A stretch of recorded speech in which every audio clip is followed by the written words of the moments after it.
Welcome to the Southeast and North Carolina Radio Reading Service, a United Way partner agency. We are located on the campus of Fayetteville State University, and our signal is carried by WNC Chapel Hill. Today is Monday, November the 7th, and your radio hosts today are Wanda and James. We will be reading from the Reginial, the Rayford News Journal, dated Wednesday, October 25th, 2017, and Robert Sana. Just the Rayford News Journal. Okay. Well, thank you, James. And I gave you the wrong date. Today is November the 6th, audience. Please forgive us. We'll start off with Butterball plans $22 million expansion. Butterball is planning a $22 million expansion that would bring 50 jobs to Hope County. And XPX Armor is renovating a building and adding up to 120 jobs.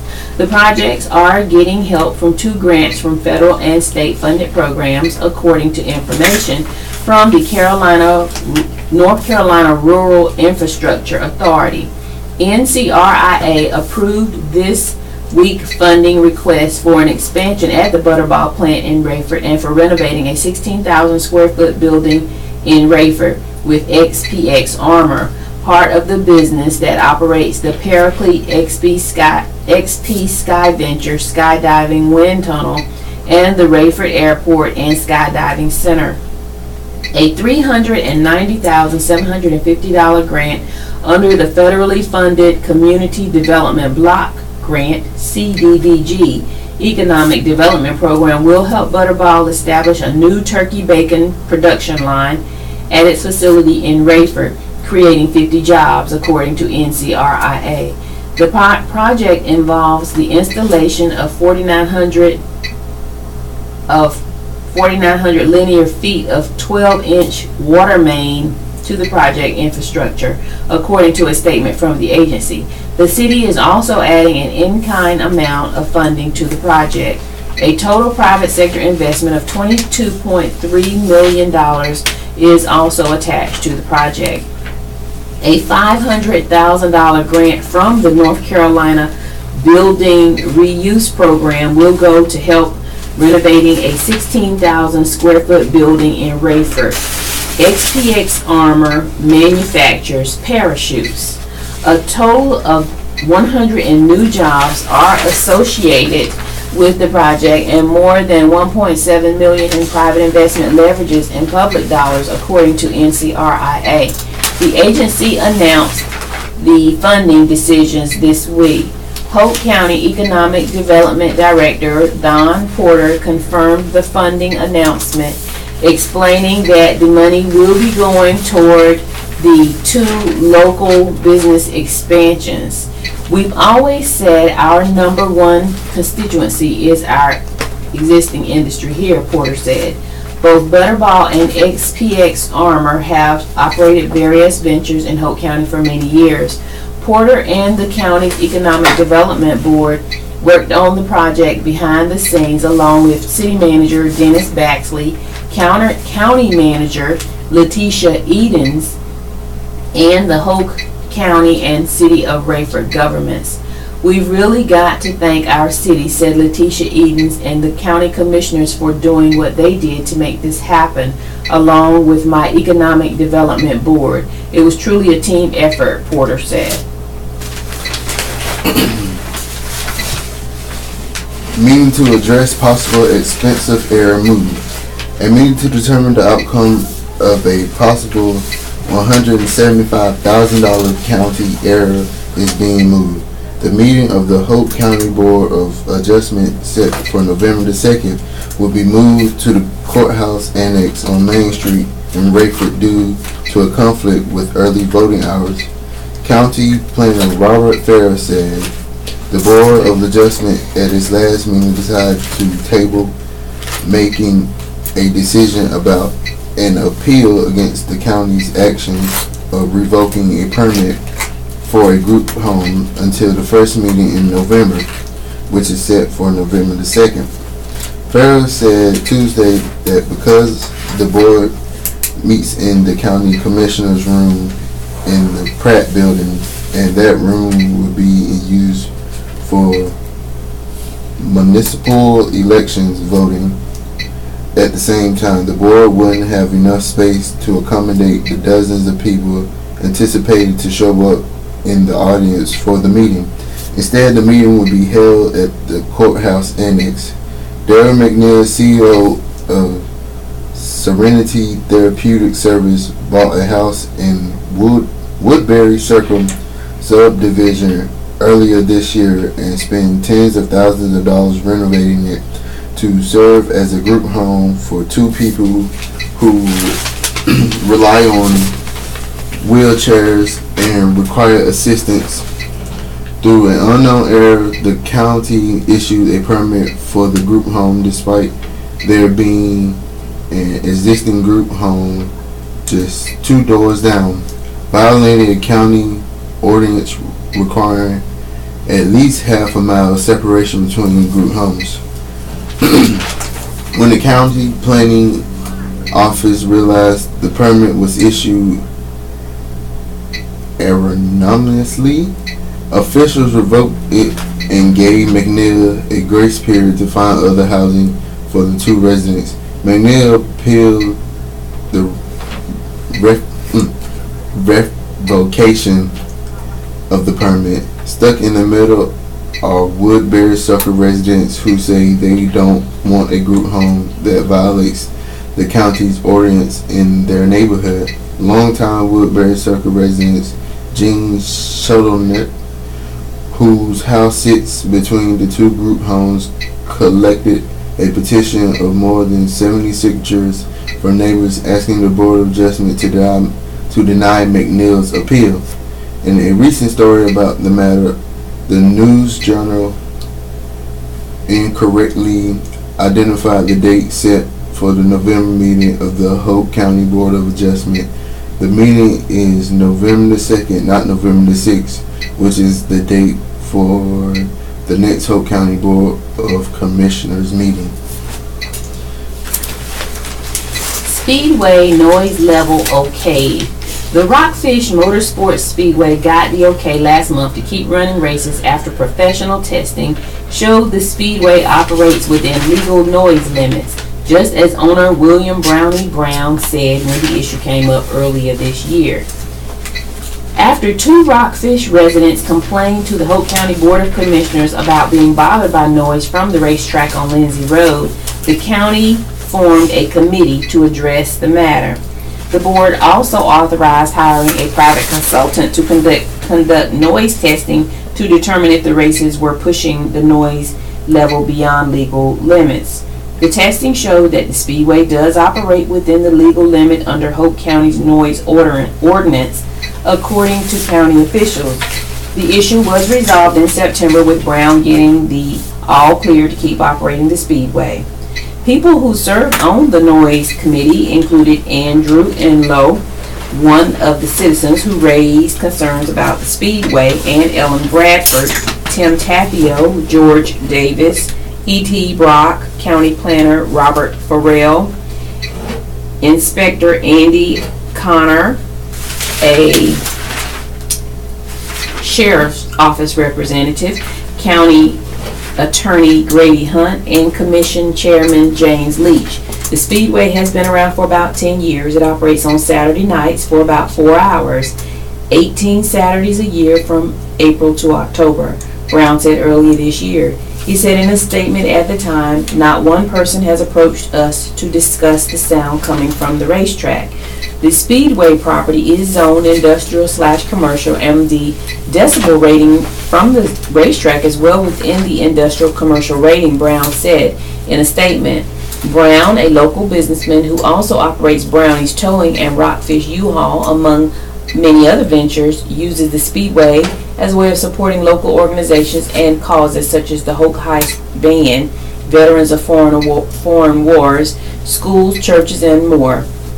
His property was the site of the first returning Hope County Fair in September this year, and he also holds an annual Memorial Day celebration at the track.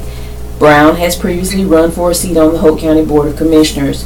When the issue was first raised at a commission meeting in April, Brown started a petition seeking the community's support for the racetrack. The petition, posted on change.org, gathered hundreds of signatures speaking out in favor of the Speedway and its activities. Comments posted on the online petition argue that the Speedway is beneficial for the community and gives young people something to do on the weekend. Warren Quigley described the Speedway as an integral part of the community that benefits our county. Other commenters said that the noise wasn't as bad as the two residents were making it out to be. The racetrack is quite literally in my backyard. I lived in my house for 3 years and it has never been an issue to get my children to sleep or myself, commenter Christopher Abbott wrote. It brings unity to community and provides a legal output for those with a need to race. The Speedway's website is available at http://www.rockfish-dirt.com/.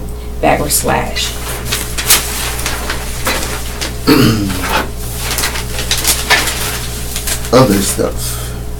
In his welcome speech, Rob pointed to an outhouse and said, "That's the bathroom." I wasn't expecting a YMCA gym or anything, but one half-moon house for 30 tent sites was surprising. This was a private campground or retreat center or RV park, just depending on the internet source. Once we booked it, Siri put it on my son's calendar as hotel. We found that funny all weekend. Rob was our host and Goldman conservationist and future hydroponics farmer and chocolater.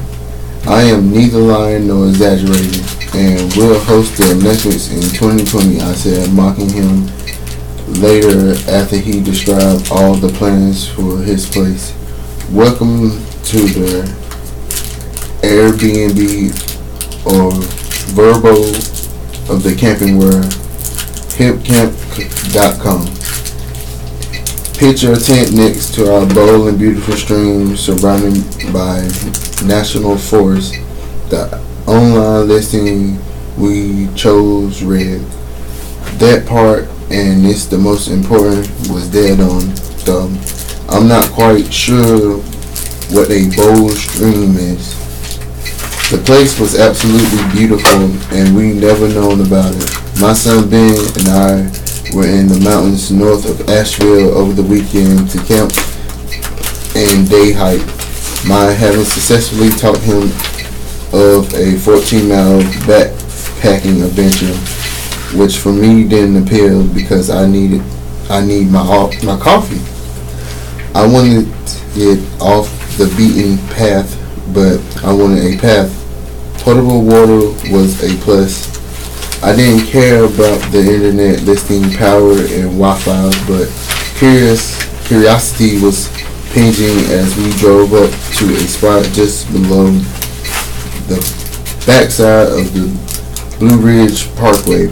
How can we have remoteness and Wi-Fi?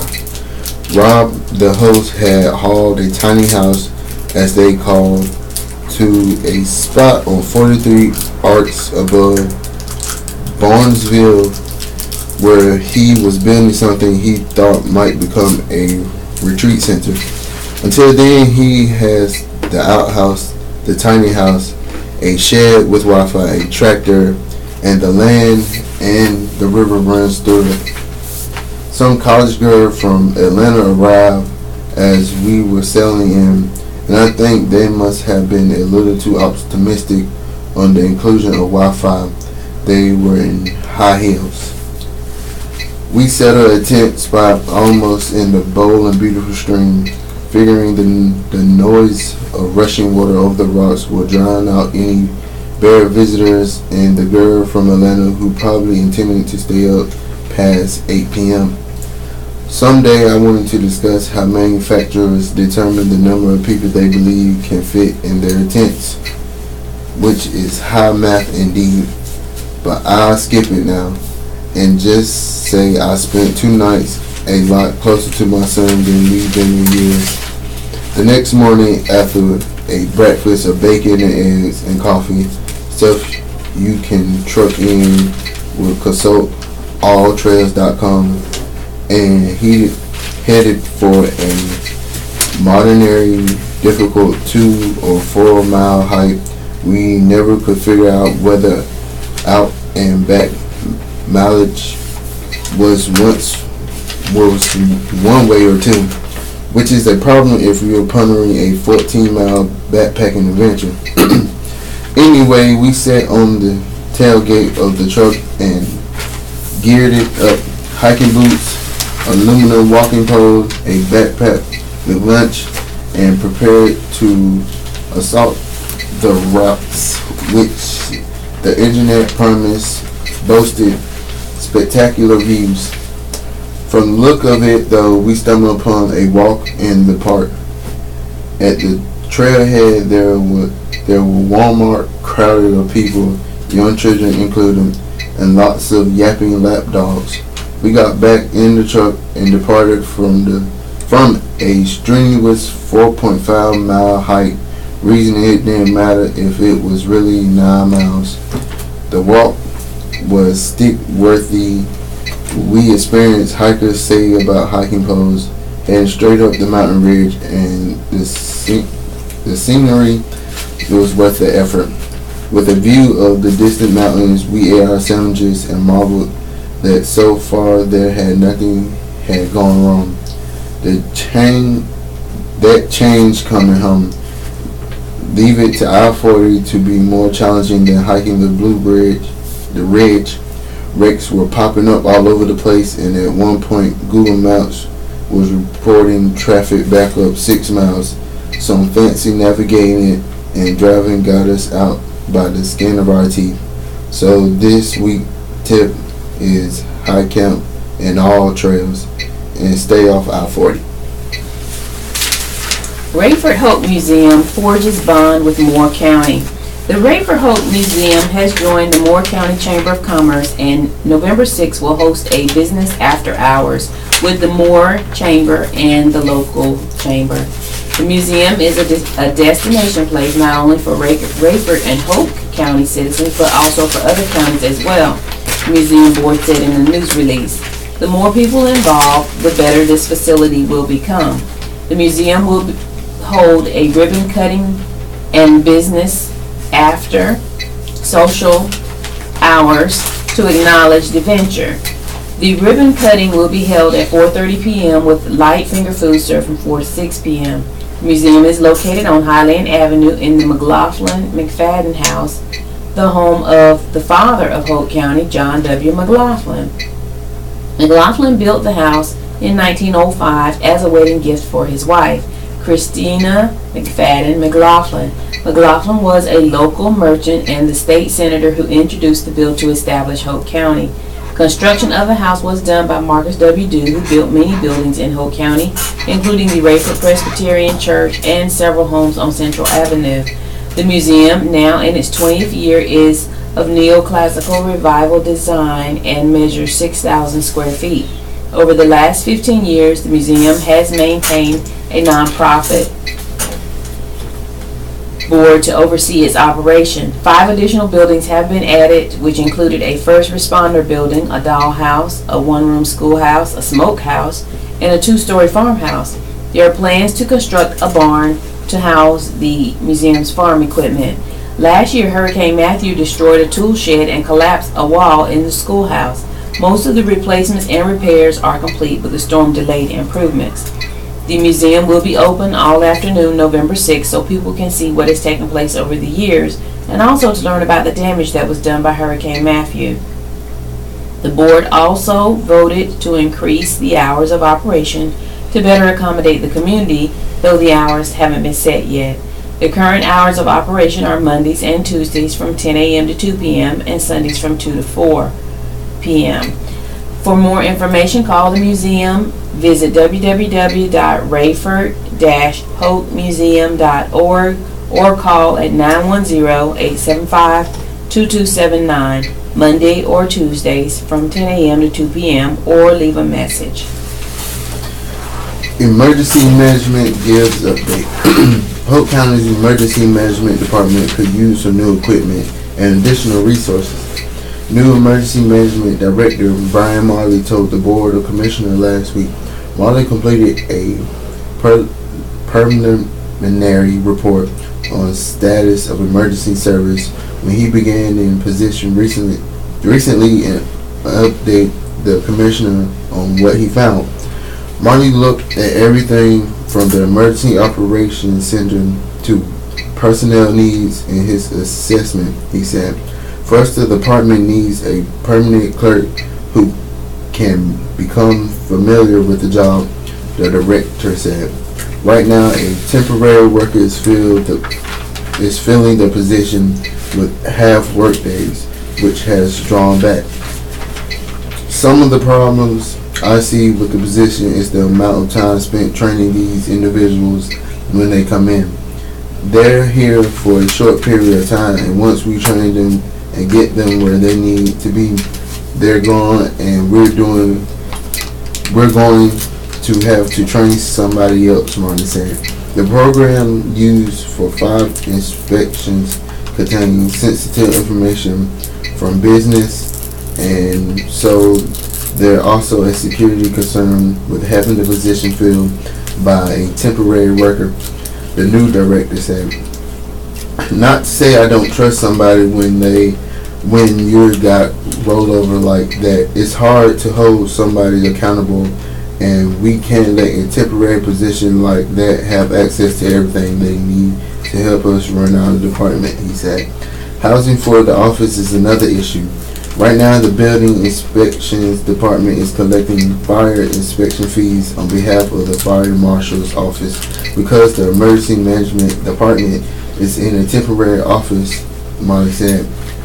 We don't have the capability right now because we don't have a permanent address for them to come to, he said. The department has vehicles and material needs as well, the director said. The emergency management department hired a new fire inspector and will need a vehicle to allow the inspector to get from site to site while doing his job. The department has 2 vehicles and is working on paperwork to recoup a 3rd vehicle that is still under the control of the sheriff's office. The support trailers that the department used for responding to emergencies are in outward good shape, including the hazmat trailer, but a lot of that equipment in that trailer is getting to the point it's deteriorating from just sitting, which happens over time, Marley said. Emergency response equipment often has expiration dates for insurance purposes. We're going to have to start looking at replacing some of that equipment, he said. The county has a new shelter trailer full of cots, blankets, and other items needed to provide for emergency shelter in events of a disaster. The state required that counties should be able to provide shelter for up to 20% of its population, but it's not common that counties are actually able to meet that requirement, Molly said. The department also has a solar-powered emergency message board for getting messages to the public in the event of a total power outage, and a mobile command trailer that also in good shape, he said. Once emergency management has a new permanent building, it will need to move all the equipment to one central location where it can be stored safely. The county's department also has a companion animal mobile equipment trailer, CAMIT, for domestic companion animal needs during emergencies. The CAMIT is on loan from North Carolina Emergencies Management, but it's technically owned by the state, and the state can require it to be sent to a nearby area if needed as part of disaster response. Marley also praised Assistant Director Robin Lorenzen for her support. During the meeting, as part of the consent agenda, the Commissioner additionally approved a $60,000 appropriation from the Emergency Management Performance Grant reserved to help pay for a number of items for the department.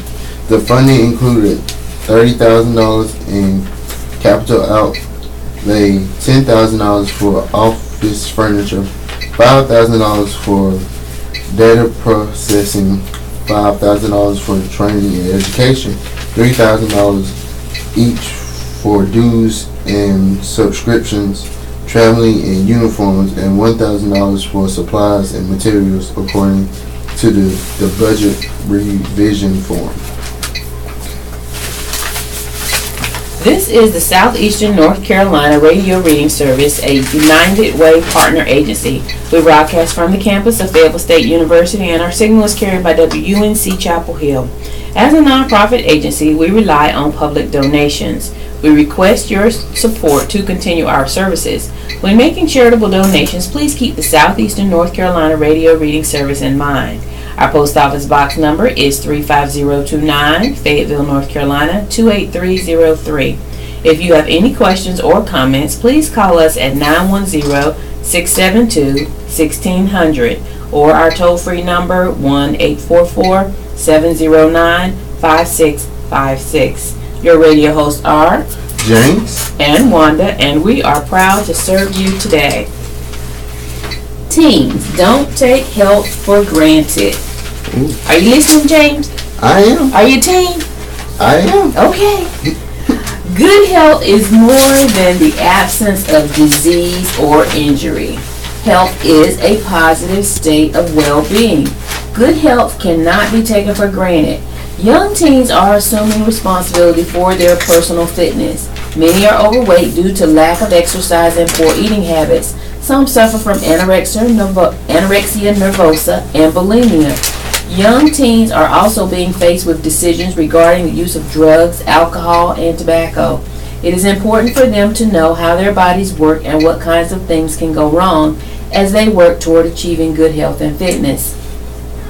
Practicing good health habits is the first step in achieving well-being.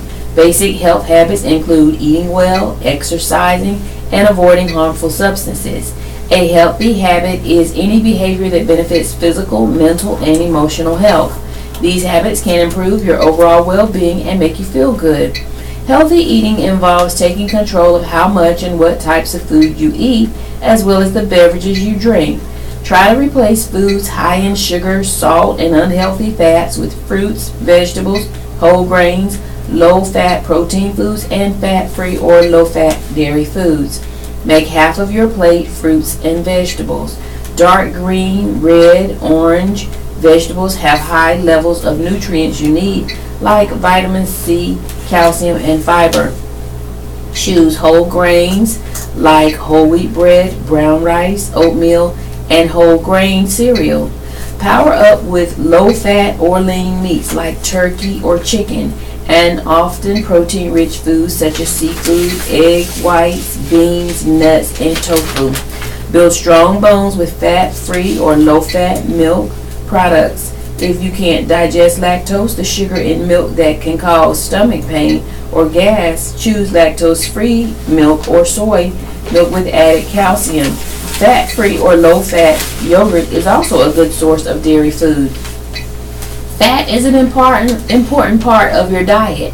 Fat helps your body grow and develop and may even keep your skin and hair healthy. But fats have more calories per gram than proteins or carbohydrates, and some are not healthy. Healthy eating tips. Try to limit foods like cookies, candy, frozen desserts, chips, and fries, which often have a lot of sugar, unhealthy fat, and salt. For a quick snack, try recharging with a pear, apple, or banana, a small bag of baby carrots, or hummus with sliced veggies. Don't add sugar to your food or drink. That is not easy. Healthy habits are hard to develop and often require changing your mindset. But if you're willing to make sacrifices to better your health, the impact can be far-reaching regardless of your age, sex, or physical ability. Some bad habits are developed from hanging around others, such as smoking. Eventually, though, they know the negative consequences such habits bring. For your health's sake, say no to cigarettes and other drugs. Your teenage years are when you are the healthiest. Remember, don't take good health for granted. Take good care of your body throughout your life and enjoy the benefit of good health as you grow older. For more information, contact Shirley Rush at the North Carolina Cooperative Extension, Hope County Center at 875-2162, or email sarush@ncsu.edu. James, I think that article was for all of us, not just for teens. Okay.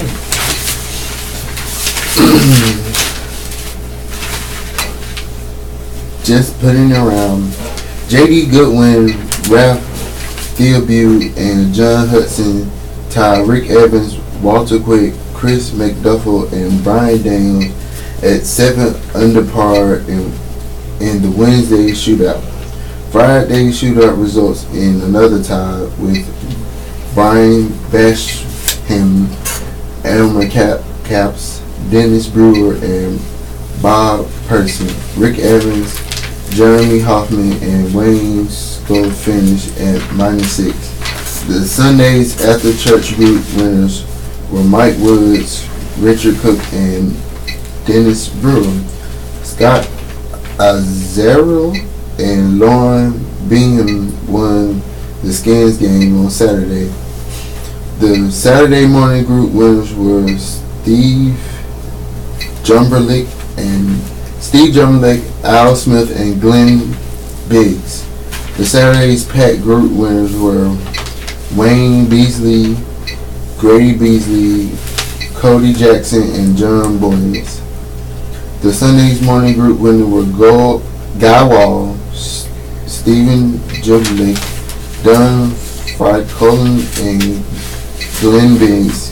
Clint Foxwood and David Bowen, both on the same team, equaled 17 par 5 for 350 yards. The 6th annual First Baptist Church Linda Lee Memorial Golf Tournament will be this Sunday with a 10 o'clock a.m.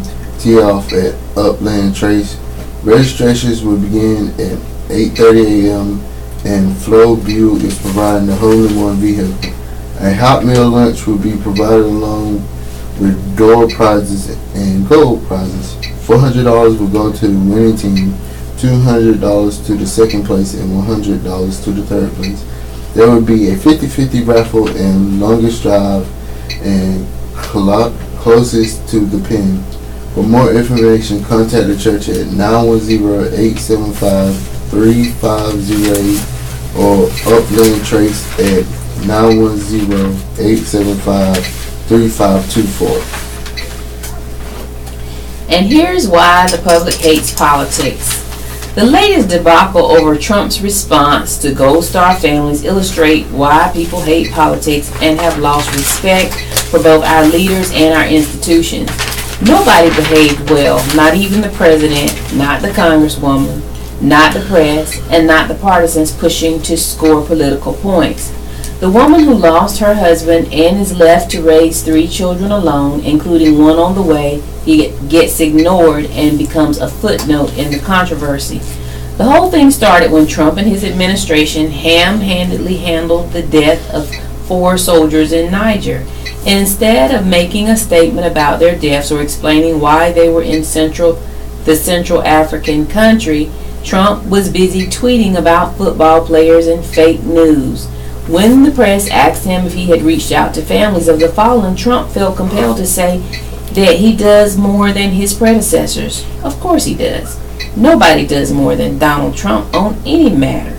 We all know that by now. And doing what journalists do, the press fact-checked him. The media reported that Trump, in fact, had not reached out to families. The president then felt compelled to get in touch with Gold Star families ASAP.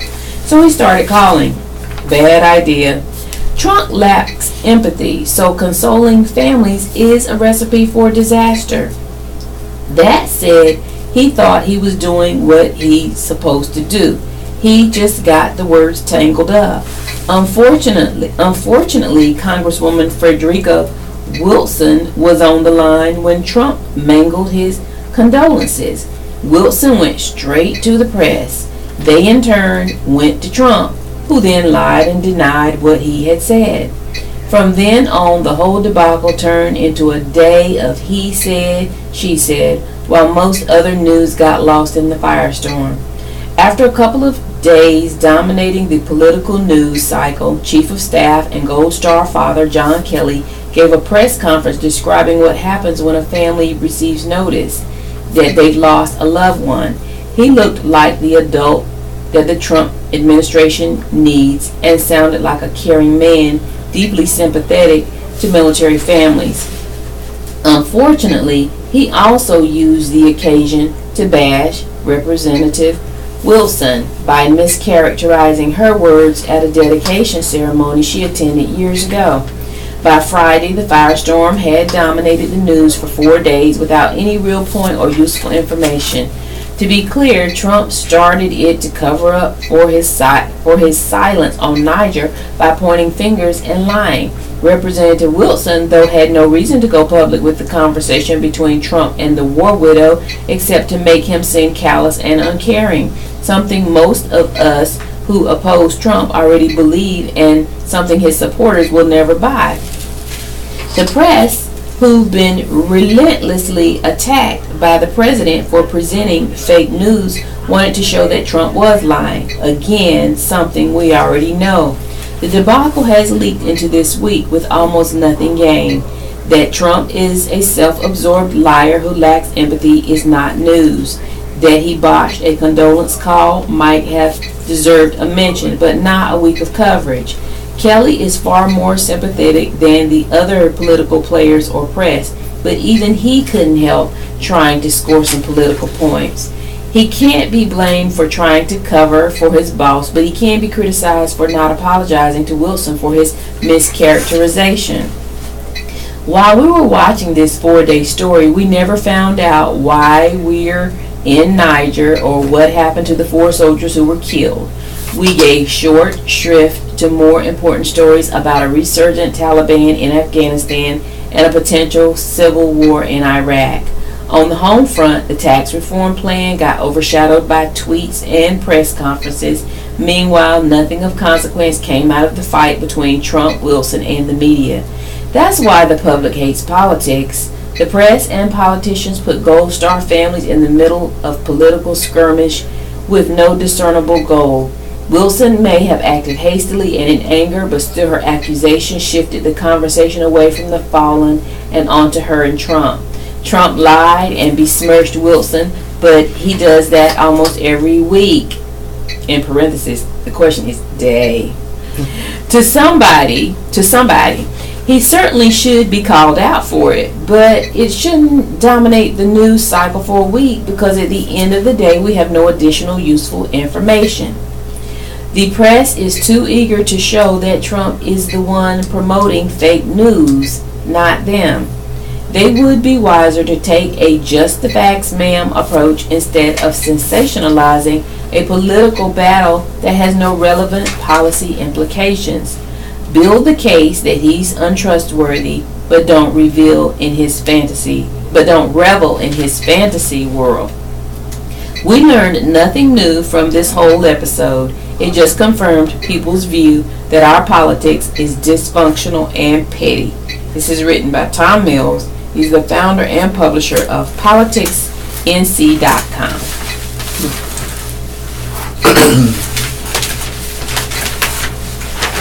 Sutherland got the road paved.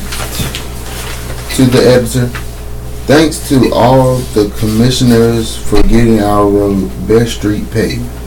Most of all to Harry Sutherland. He deserves most of the credit for making it possible for us to ride on a smooth road with no more holes. We on Best Street thanks Harry Sutherland for a job well done. 40-something years or more, and it only takes Harry Sutherland 3.5 years in office to accomplish the job. Hoping you continue as our county commissioner. Let's vote for Harry Sutherland 2018. Yes, yes, yes, Harry Sutherland. Betty Baldwin, Rayford. Watch out for deer while driving. With the daylight hours becoming shorter and the weather getting cooler, the North Carolina Department of Transportation is reminding drivers to keep an eye out for deer while on the road. Last year in North Carolina, there were nearly 18,000 animal-related crashes, most of which involved deer. That brings the total over the past 3 years to nearly 54,000 collisions, 14 people killed, over 3,000 injured, and $136 million in property damage. For the 14th year in a row, Wake County led the state in the number of animal-related vehicle crashes with 730, followed by Pitt County with 550 and Guilford County, which had 549 crashes. Counties in the western part of the state have fewer drivers and roads, meaning fewer animal crashes. Graham County had just 8, while Swain County had 10. To keep you and your family safe this fall, remember to slow down in posted deer crossing areas and heavily wooded areas, especially during the late afternoon or early evening. Don't swerve to avoid a collision with a deer, as this could cause you to lose control or veer into oncoming traffic. A deer often travels in groups, so assume if one crosses the road in front of you, there may be others following. Hope High graduate assaulted. A recent Hope County High School student athlete graduate is recovering from surgery to wire his jaw shut after he was assaulted at a football game at his college. Michael Locklear, who graduated from Hope High earlier this year, was reportedly assaulted while working the chains on the sideline of a homecoming football game at Lewisburg College, where he attended school. The game started getting ugly on the side he was working on. A football player got ejected from the game. Words was said. People started jumping the fence. His father, Mike Locklear, wrote in a social media post about what happened. The confrontation quickly turned violent. Locklear's father wrote, "The coach got in his face. The team surrounded him. One hit him with a helmet, knocked him out," he wrote. "They started kicking him all over his body and head. They kicked teeth out. The bottom left jaw was broke." Besides breaking his left jaw, the assaulted also broke Locklear's right top jaw. A young man underwent surgery at Duke University Medical Center to have 3 plates inserted in his jaw to repair them, and his jaw were all wired together while he healed, his father said. "He is lucky to be alive today," Mark Locklear said. Locklear committed to attend Lewisburg College earlier this year to run track. Locklear was a member of Hope High Bucks football team and also ran track while in high school. Maxton Highway dedication for late Goins. The North Carolina Department of Transportation recently held a special ceremony in Maxton to dedicate a portion of NC 71 in the memory of the late Jimmy Goins, former chairman of the Lumbee tribe. Goins, who was killed in a car crash on NC 71 in 2015, was also an Army veteran. He served as tribal chairman from 2004 to 10 and was praised for helping revitalize the tribal culture and quality of life in North Carolina, DOT said in a press statement. More than 100 people, including Goins' wife, Diane, and many other loved ones, unveiled the Jimmy Goins Highway sign during the ceremony. Grady Hunt, the first Lumbee to serve on the NC Board of Transportation, emceed the event. For more information, visit nc.gov, nc.gov. Man charged with drug possession. Investigators with the Hope County Sheriff's Office arrested a man from Aberdeen earlier this month for allegedly running from officers attempting to detain him had possession of narcotics.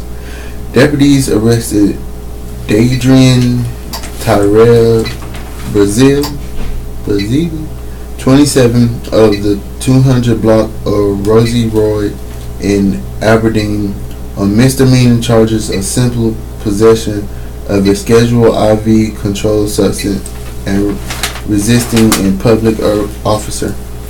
He was taken into custody October 6th and held on a $6,000 secure bond. Authorities were conducting a follow-up investigation at the 1100 block of McNeil Farm Road in Rayford. When officers came into contact with Brazil, the deputies discovered that Brazil had outstanding warrants for his arrest and attempted to take him into custody. According to the sheriff's office, Brazil allegedly ran for officers and was apprehended shortly after. Winning the critter wars. Over the years, I have written about my struggles with various critters that have threatened to take over Frog Holler. I have fought back these attacks using whatever means I could devise, and now I now declare, at least temporarily, that I have vanquished some of these foes and have others on the run. I believe the bats were the first species that posed a serious threat.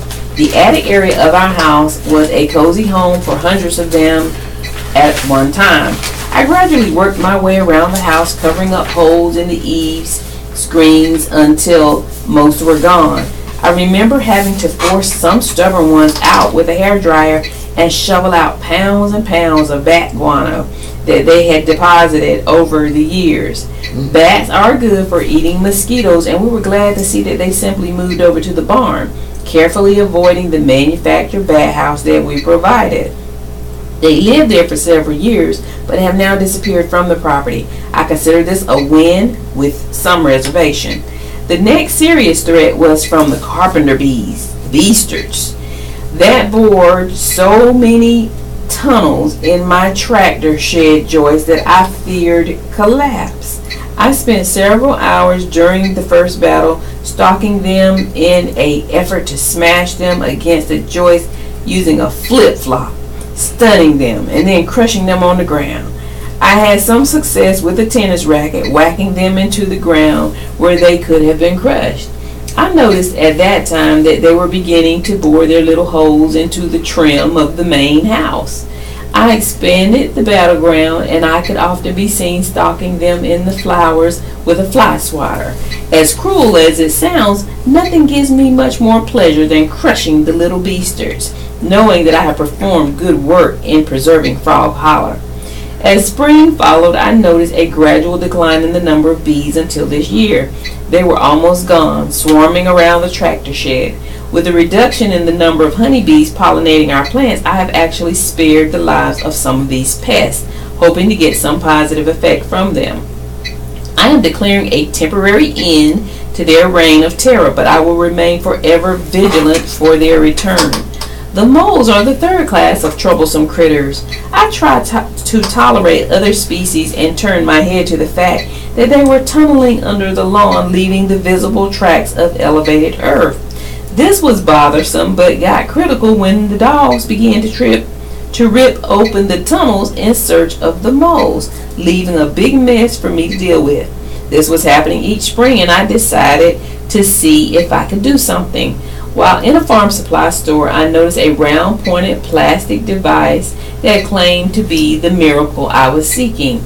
The trick was to insert the pointed end of the tube down into a mole tunnel and deposit some poison pills that the moles would eat on their next tunnel pass. Goodbye, mole. This seemed pretty speculative to me, but I bought some and went tunnel hunting. I found that I could actually uncover a small length of tunnel using a screwdriver or other object and pour a few pills right in. After a couple of weeks, I noticed some results as the moles either died or moved to other areas. While they are still tunneling, they have moved out of the lawn. For the time being, I am making progress toward their demise. Last but not least, the fire ants. These little suckers have built their mounds all over the property and have been moving slowly northward over the last 20 years. I don't have the energy for full-scale war, but I do delight in making their lives miserable by disturbing their mounds, causing hundreds of them to come swarming out in defense. I recently used a leaf blower on one mound built off limits near the pool. I blew the mound down until the ants came swarming and were swept up in the artificial wind and deposited many feet away. After a couple of these assaults, they will move out. I know this all seems cruel, but this is war. Them or me. More later. I know the feeling.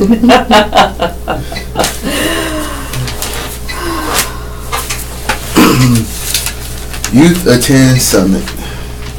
Scott Warren, son of Tara and Steve Warren from Rayford, attended the 7th Annual North Carolina Association of County Commissioners Youth Summit, which was held in Durham in August.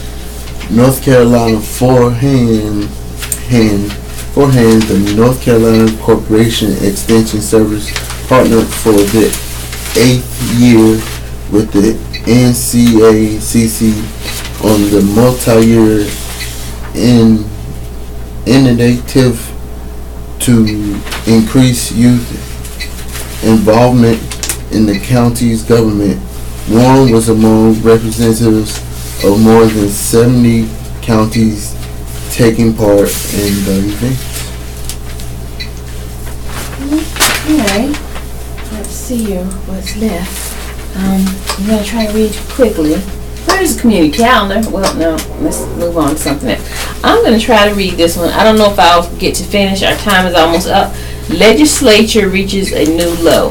The folks running the General Assembly reached a new low last week in their efforts to dismantle our democracy, and that is no small feat given their actions in the last few years.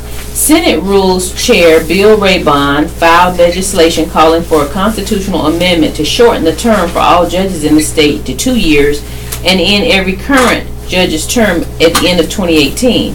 They would all have to run for re-election this fall and every 2 years after that. That would literally turn judges into partisan politicians, spending as much time raising money and campaigning as they do hearing cases. There are currently 403 judges serving. When you add up district court, superior court, the Court of Appeals, and the Supreme Court, the idea is absurd on its face and makes a mockery of the judicial branch of government. District court judges currently serve 4-year terms. Every other judge and justice serves terms of 8 years, the idea being that they will be less affected by the shifting political winds. Raybon's plan to demean the courts would set North Carolina apart from the rest of the nation. No other state has 2 years for their Supreme Court. Former Supreme Court Justice Robert Orr, a prominent Republican, called the proposal an effort to intimidate the judiciary and said it sends a message that is fundamentally repugnant. Even more telling was the defense of the idea from prominent court dismantler and power grabber House Rules Chair David Lewis, who told a reporter that the thought behind the amendment would be, if you're going to act like a legislature, perhaps you should run like one. Lewis and his colleagues in the legislative leadership have expressed that sentiment before, and many of their most controversial attempts to grab more power have been struck down by the courts.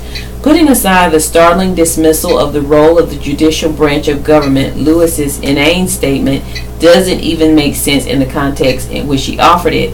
Many of their losses have not been in state court where they have mixed results, but in the federal system where they have no way to punish the judges who disagree with them on redistricting and voting rights and other issues. Raybon's bill is not a proposal filed by a lawmaker who can be easily ignored. As Senate Rules Chair, he is a key player on the Senate leadership team and did not come up with this idea on his own. This is the leadership's idea. Some legislative observers see the plan as an open threat to court officials to force them to cooperate with the Senate plan to shift a merit selection plan for judges, with legislative leaders making their appointments. We're going to have to end here. Our time is up.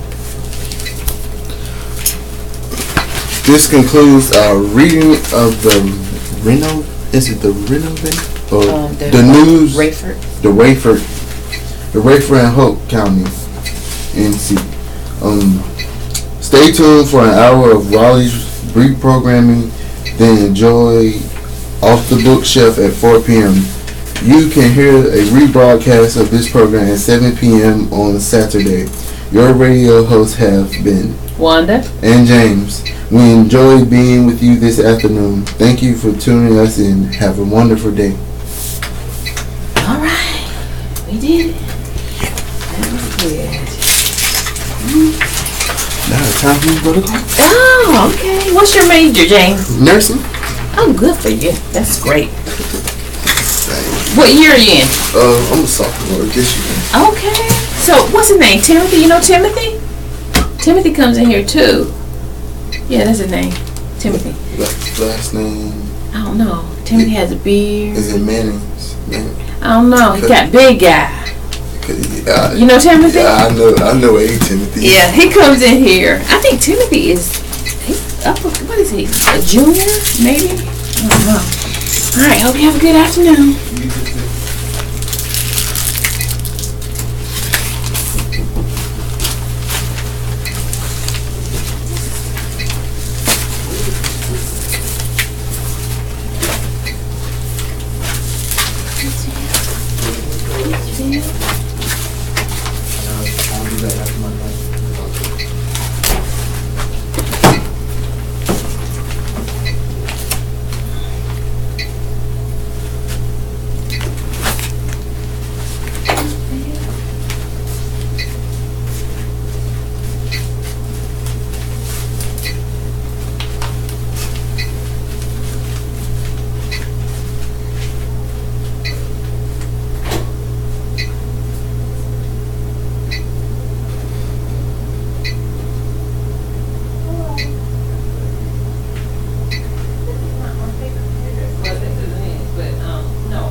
A popular lady. I'm like, girl, look. It's look, oh, girl. He only got it because he said, I want some gum. But then I said, I didn't want to make him feel bad. I said, let me give him this gum. I said, let me give him this. You ready to go home? The air? Try it. Try it. Go ahead. It's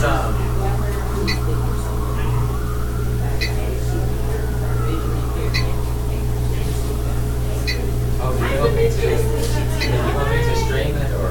Sure, yeah. And should probably get a copy.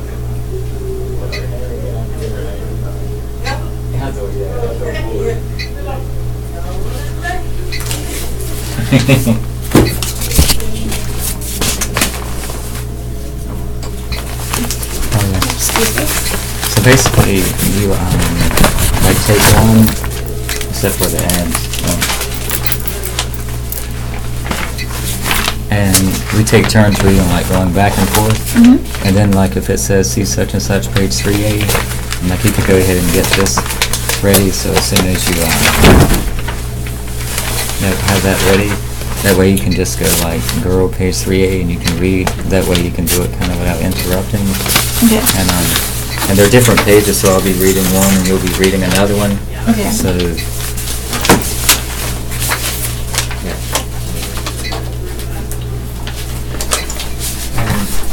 And you can read the first article, like on the first page. And you don't have to read every single article. Like if you see something you prefer to read, you can read that one instead. Okay. Kind of starting out on the front. And we'll switch to the news journal in the second hour. How long is this? This is 2 hours. Do you have a class at 2? Yeah, well, I have to finish a test. Okay, at 2 o'clock? Mm-hmm. Okay, so you could slip out about, I guess, 1:50 or whenever you need to slip out. Just whenever you have to go, that's fine.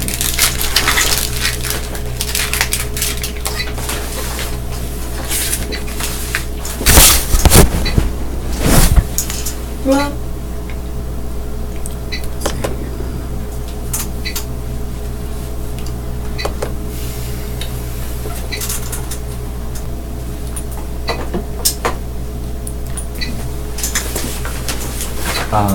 welcome to the Southeastern North Carolina Radio Reading Service of United Way Partner Agency. We are located on the campus of Fayetteville State University, and our signal is carried by WUNC Chapel Hill. Today is Monday, November 6th, 2017, and your radio hosts today are Jolisa Lee and Robert Bean. We were reading the news from the Dunn Daily and the Rayford News Journal, and we will begin with the Dunn Daily Record.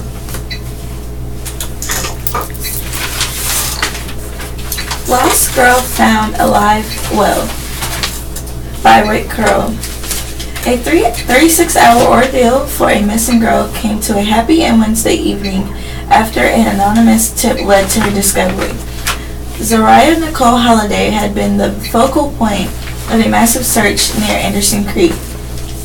The 3-year-old went missing early Tuesday morning after she was allegedly abducted by her mother's boyfriend, 20-year-old Daquan Thomas, from their residence in the Brookside Hills Apartments, located adjacent to Ray Road near Overy Hills High School. According to the Harnett County Sheriff's Office, Mr. Thomas told a friend of the general area where he left the girl. The friend called the Sheriff's Office, and around 5 p.m. she was located by members of one of the many search teams. She was reunited with a family a short time later. We got a tip from an anonymous friend who told us there was an area where we might want to come and look, a relieved Harnett County Sheriff Wayne Coates said. We got the search teams out here, and we were able to locate the little girl in an abandoned trailer. The abandoned mobile home was located between Crest Circle and Joint Road, just a short distance from where her 11-month-old brother was discovered later Tuesday morning. Searchers found conditions in the vacant trailer to be nothing short of deplorable. The doors of the trailer were locked, no food or water was available, and there was reportedly no electricity available either, according to the sheriff. I can only speculate for now that she has been there the whole time because the trailer was locked, he said. This was just what we've been looking for. We never gave up, and we asked the family not to give up. It was the goal we were reaching for.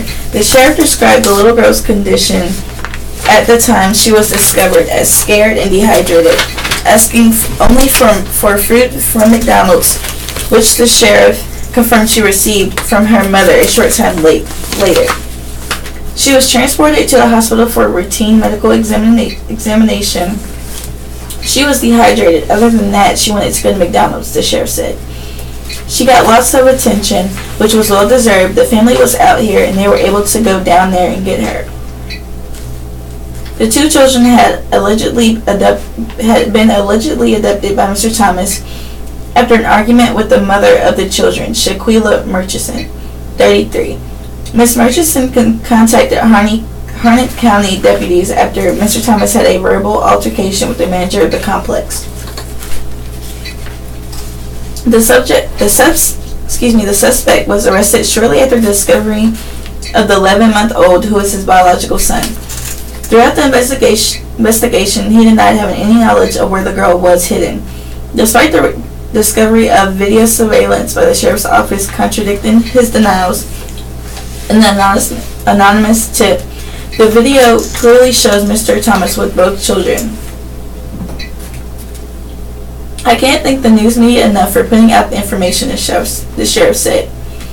It led us to be able to say we knew he was not forthcoming with us because he said he left the child at her home. Some of the tips led us to the videos we've got that shows him with both of the children. Mr. Thomas is currently jailed in the Harnett County Detention Center under a $200,000 secured bond after being charged with one felony count of child abduction and 2 misdemeanor charges of child abuse. He is scheduled to appear in court later this month for a probable cause hearing. While the happy end to the search has reunited the toddler with her family, the criminal case is continuing and additional charges may be filed. The investigation is ongoing and it may lead to other charges, Sheriff Coates said. We just don't know yet. Sheriff Coates was also very complimentary and thankful for all of the assistance his office received from various local, state, and federal agencies during the search. In addition to the HCSO, Harnett County Emergency Management, Anderson Creek Fire and Rescue, Harnett County Specialty Team Search and Rescue, North Carolina Forestry, the NC Highway Patrol, the North Carolina State Bureau of Investigation, Air Wing, NK-19, the Federal Bureau of Investigation, the National Center for Missing and Exploited Children's Team, ADAM, and the Brunswick County Sheriff's Office, the Lee County Sheriff's Office Dive Team, Harnett County GSI and IT Department, and the Fayetteville Police Department all provided personnel and other assistance in the search. Sheriff Coates called it such a successful coordinated effort. It was a very successful coordinated effort, he said, but at the end of the day, you've got to give thanks to God. This family has a strong faith and the sheriff's office has a strong faith. None of these search teams wanted to give up, and we knew we weren't going to give up. In an interview with WRAL's, Zoraya's mother, Miss Murchison, said, "I'm feeling happy now. I just want to thank everybody for helping me find my baby." Lost Girl Found Alive Well by Rick Curl.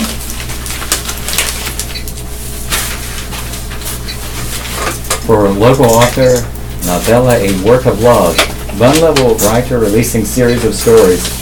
Anyone who knows Debbie McDougall is likely captivated by a couple of things, one being her laugh and the other being her love of life. Miss McDougall is combining those two gifts along with her own thoughts to create a series of novellas focused on the struggles and eventual realizations of the cast of characters she calls her own. The first in the series, Saving Angel, Legacy of Guardians, is available now through Amazon and takes readers through an emotional roller coaster. Miss McDougal characterizes the main characters as being on a journey. The story has a twofold line. The main female character, Angel, is on a search for the murderers of her parent, and the male lead, David, heads a group of characters that help those in need. Sprinkle in a long time ago relationship between the two, and there's a tale of searching and redeeming. They are on this journey for justice, Miss McDougal said. It's based on just life. Miss McDougal, who is a heart transplant recipient, says she is writing now with living in mind. She wants to spread a message that there is more beyond where you sit in the present, and there's always room for love and faith despite a personal loss of both. People go through stuff, and my thing now is to write about real life, she said. How you can go through it and come out on the other side. It may not be what you think you want, but it ends up being what you really need. Miss McDougal said she believes a person has to be willing to make the journey and have patience. For a lot of people, that's difficult, she said. It's not going to be easy coming out on the other side. Miss McDougal uses the first in the series of what she believes could be 10 novellas to stress the need to stay on track and have faith. The thing is, I know that you've got to have that faith and got to be strong at it, Miss McDougal said. That's what the main character comes to realize, that she does have faith. Miss McDougal has created a group called the Guardians in the book, and she plans to use the other members of the Guardians, who are much like the male lead character in the current story, to build other storylines. Miss McDougal says there are plans to bring each member of the Guardians to life in separate stories. There's other people in the group that are bugging me, especially this guy named Paul, she said. Paul has helped David get to where he's at, even though he's the head of the group. And there are women in here that have stories also. They will not be written one after the other. Paul, he will come first, the others will follow. One unique aspect of the stories that have already come to be put on paper and those lurking in the shadows is how race is not defined among the characters. Miss McDougal believes since God created man in his own image, the race of the characters is the least important piece of the story. Personally speaking, I don't believe in a race of people, she said. I believe we are all God's children. She also believes that you can't just talk to someone or know someone and up and just walk away. God gave me a miracle, a big miracle, Miss McDougal said. I have a new life, a new career, a new aspiration, and I get inspiration every day. Cotton Festival returns to Dunn Saturday. The North Carolina Cotton Festival returns to downtown Dunn Saturday from 10 a.m. to 4 p.m. There's 2 stages of entertainment, a food court, kiddie rides, lots of crafts, a car show, a tractor show, and more. By Melanie Brown Payton. The streets of downtown Dunn will be packed for the 19th annual Cotton Festival that will take center stage this Saturday from 10 a.m. to 4 p.m. The festival is something the entire family can partake in. Admission to the festival is free, however, items from vendors will be for sale. This year's event will feature 150 vendors. Dunn Area Tourism and Authority Executive Director Sharon Stevens said vendors signed up quickly and all the spots are full. She said if she had the room, there would be 30 or more additional vendors. In the past and in the present, cotton is vital to the local economy. Over the past 19 years, the city of Dunn has paused to celebrate the rich history of cotton. Cotton gin tours will be offered every 30 minutes starting at 10:30 and ending at 3 p.m. All visitors for the cotton tour must obtain a ticket from the information booth located at the intersection of Edgerton Street and Wilson Avenue. The Shriners Car Show will be headquartered in the Dunn Shrine Club parking lot at 211 North Clinton Avenue, where concessions will be sold. Registration starts at 9 a.m. and goes on until noon. Trophies will be awarded at 3 p.m. There will be trophies from the top 50 cars from 1900 to 1999, top 5 newer ones, and 10 special trophies. Registration is $20. Last year there were 100 cars, and more are expected this year. So overflow has been reserved for Harnett Street. Last year was the first year it was held in the Shrine Club parking lot. It was previously held in the areas around the Daily Record in that area. In that area there will be a tractor show. Last year was the first year for that, and more tractors are expected this year, Ms. Stevens said. Entertainment. For those who enjoy great entertainment, come out and hear the music of the Tones, Michael Dermott, and John Norris, along with performances by the Falcons Children's Home Choir, Carrie's Dance Beat, RDC, Tiny Tots, Dunn School of Music performers, On Point Dance, Alicia's School of Dance, Janice's Fabulous Feet, along with many others. Miss North Carolina Victoria Huggins, Miss Dunn Kelsey Wright, along with Miss Dunn Outstanding Teen Carrie Stevens will be on hand. The Cotton Festival will have a kiddie land, foods, craft, and a lot of fun for everyone. Organizers are counting on a year of picture-perfect weather. It will be a day of fun for the entire family. The Dunn Area Tourism Authority organizes this annual event. This will be the last outdoor fall event that will take place in Harnett County for the year, and will showcase the best in entertainment from Dunn and surrounding areas. Cotton Festival returns to Dunn Saturday, by Melanie Brown Payton. Runaway dad on dating site is guilty of false advertising. Dear Addie with Abigail Van Buren. Dear Addie, last year I had a baby with one of my college professors. He left me 10 days before our daughter was born and has never met her. I chased him through family court and he gives me the bare minimum in state-ordered support. Recently I spotted him advertising himself on a dating website as a loving man and describing how he loves his first daughter with no mention of ours. He has 2 other children, a girl and a boy. How do I move past this? Part of me is angry for her, but I'm also angry for myself. I'm in therapy, but seeing him on a dating website describing himself as a good person when in truth he's a sociopath has reopened wounds I thought had closed months ago. Open wounds. Dear Open Wounds, thank you for writing to me, but this is a question you should be addressing with your psychotherapist. Sometimes it takes multiple doses of medicine to cure an ailment, but the longer you allow this man to occupy real estate in your head, the harder it will be for you to get on with your life. Call your therapist. Dear Abby, I love my fiancé with all my heart. We have good friends and family. And the problem is my fiancé loves to talk. He talks a lot. I've known this since I met him, but because I don't talk much, it doesn't bother me. I like listening to his stories. However, I can see our friends getting annoyed because of his constant talking. It also happens when we're around his family, and they usually end up treating him badly for it. Is there any way I can gently talk to him about this so he's aware that he is irritating people? I don't want to hurt him, but I also don't want him to annoy people. I'm also afraid it may affect his employment. His coworkers get that same look on their faces when he's talking that his family members do when they are annoyed with him. Engaged to a big talker. Dear Engaged, your fiancé may have difficulty picking up on social cues, which is why he doesn't notice that others become annoyed as he drones on and on. You should absolutely point out to him what you have noticed and tell him you are concerned that it may affect his employment. Then suggest he discuss his compulsive talking with a licensed mental health professional. This does not imply there is anything wrong with him, but rather that he may benefit from professional help in recognizing the social cues he is missing. Dear Abby is written by Abigail Van Buren, also known as Jean Phillips, and was founded by her mother, Pauline Phillips.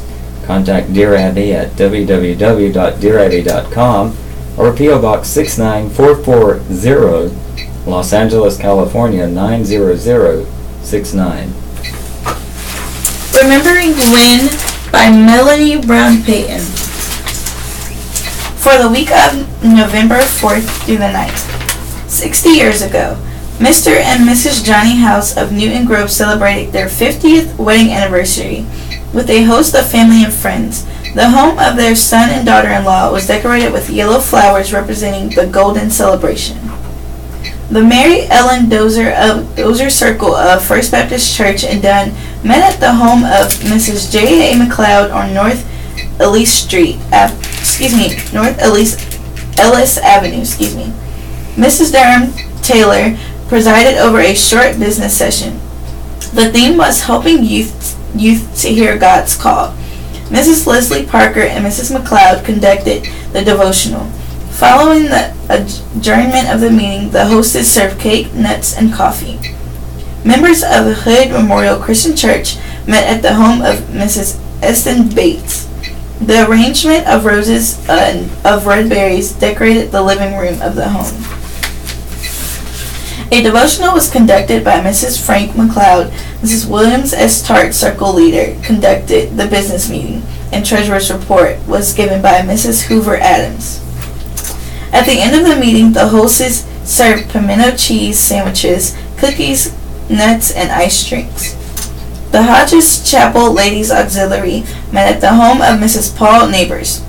The meeting was called to order by the president, Mrs. Roy Johnson. The group sang, "There shall be showers of blessings." Prayers were given by Mrs. M.H. Gregory. Refreshments were served, and the group welcomed new member Mrs. Elbert Trick. 50 years ago, Mrs. Richard Thomas was hostess for members of the Gate 8 Bridge Club.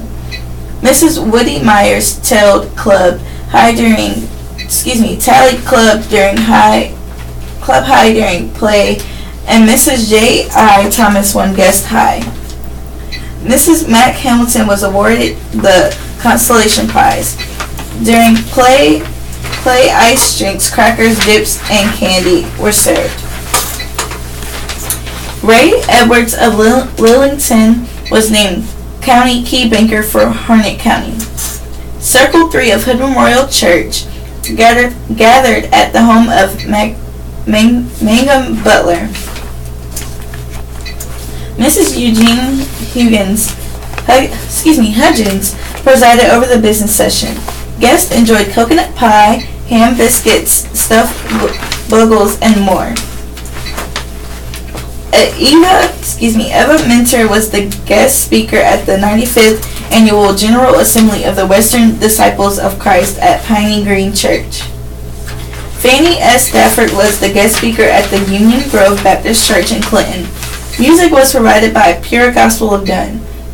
The Hoe and Grow Garden Club held its annual Garden Club Bazaar. Prayer was given by Mrs. Parrish. Guests enjoyed turkey-shaped oven-faced sandwiches, cake squares, nuts, and hot tea. 40 years ago, Irwin City Manager J. Edward Williams addressed the Sunday breakfast meeting of Fellow Share Christian Businessmen's Group at the Ramonda Inn. Irwin Funeral Home opened. Mr. and Mrs. Carly T. Norris celebrated their golden anniversary. Herbert Myers Bell was a Century Leaders Scholarship winner at Midway High School. 30 years ago, the class of 1967 at Clement High School celebrated their 20th class reunion at Howard's, Johnson's, and Dunn. 20 years ago, a ribbon-cutting ceremony was held for the opening of House of Joy Christian Oriented Gifts and Books. Again, remembering when, for the week of November 4th through the 9th, Melanie Brown Payton. Pops on Veterans Day, Werner's Corner with Tom Werner. Next week is one of my favorite holidays as we come together to honor our veterans. Today we honor a hero sparks many thoughts and reminds me how fortunate we are as a country to have a volunteer force protecting our way of life. There's no way to thank veterans enough for what they have done in the past or are doing in the future. As we should, we often thank those who served during battle first. They're the ones whose lives were literally on the line every day. They battled jungles, ice, beach invasions under machine gun cover, and many of their comrades lost their lives in the effort. Many of our veterans returned with physical and mental scars they continue to endure. Those are debts that can never be repaid. Without our veterans, there is a possibility that we would be speaking German or Japanese today. The sacrifices in Vietnam and Korea halted the progression of communism that could have changed our lives. There are also veterans we don't think about as much. There's an era of soldiers who served during periods when there was no gunfire, but that does not reduce the impact of their work. Cold War men and women still served away from their families, labored thousands of miles away from home, and diligently sacrificed to keep our world safe. They were fully prepared if the Cold War suddenly became hot. There were also minor conflicts in places like Grenada, Bosnia, and other places that are hidden in the back pages of history books. The fact that these brave soldiers never crossed into a battlefield does not make their service less significant. The term veteran also applies to the young men and women who have served since September 11, 2001. Those men and women continue the tradition of sacrifice for a nation. The work they are doing may have well prevented another 9/11 style attack. They struggle every day against people who would like nothing more to eliminate infidels. On a personal level, I am in a way disappointed in myself for never serving. In my defense, I tried. Once I was scared off by a U.S. Marine recruiter who promised to have me on a bus for Paris Island within 2 days. Those are scary words to a teenager still wet behind the ears. I left with my tail between my legs, but life had other challenges. A few years later, I went through the process of a military physical with intents on expanding my love of water into a career in the U.S. Navy.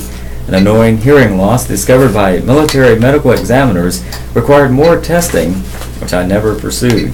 It is not that I am ashamed of not serving, but I believe everyone should give something back to their country.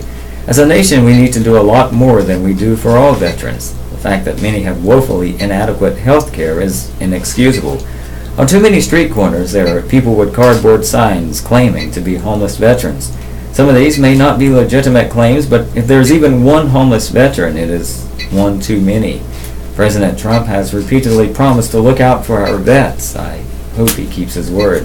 When I see soldiers, I try to thank them for their service, whether they are active duty or heroes of the past. I now use this space to do so again for anyone who reads these words. Our nation owes you all, and I personally thank you. Tom Werner is a reporter with the Daily Record. Reach him by calling area code 910-230-2038 or email twoerner@mydailyrecord.com. Girl sees red flags in her online friendship overseas. Dear Abby by Abigail Van Buren. Dear Abby, I met this guy through a dating site. We began chatting and hit it off. We talked almost every day and Skyped a few times. We've been getting closer and closer. I really like him, and he has told me he feels the same. The thing is, I'm not sure if he's telling me the truth. We live in different countries, and for all I know, he can have a girlfriend and could be messing with me. I also don't know how to tell my parents. They don't support online dating, and they don't think I'm ready for a relationship. Please help me. I'm really confused. Chatting from another country. Dear chatting, it is hard to keep emotions in check and think clearly when the adrenaline is pumping and our hearts are beating a mile a minute. Because you're a minor and have respect for your parents' decisions until such time as they agree you're ready for a relationship. A way to earn their trust and prove that you are mature enough would be to be honest about what you're doing and thinking, rather than sneak around hoping to slip something by them. When that time comes, finding someone closer to home, somebody you can introduce to them in person, will make your life easier. In the meantime, concentrate on schools and the opportunity it provides. Dear Abby, a good friend of my husband's, Eric, offered us a very generous wedding present. It was something we needed in our home, and he told us he would like to build it for us. Time went on, the project was delayed, and my husband offered him numerous opportunities to back out. Each time the friend continued to support his offer. When it was finally finished, Eric admitted it had pushed him beyond capacity. It had become obvious that Eric feels resentful, and now he's holding his generosity over my husband's head. He recently asked my husband to help with a project in his own home, and when my husband couldn't do it in that week, a conflict came to a head. My husband has reached out trying to explain that he wants to help his friend, but he needs to plan for it. We haven't heard back from Eric, and my husband is very sad. I'm good friends with Eric's wife, and this conflict has made it uncomfortable for us to see each other.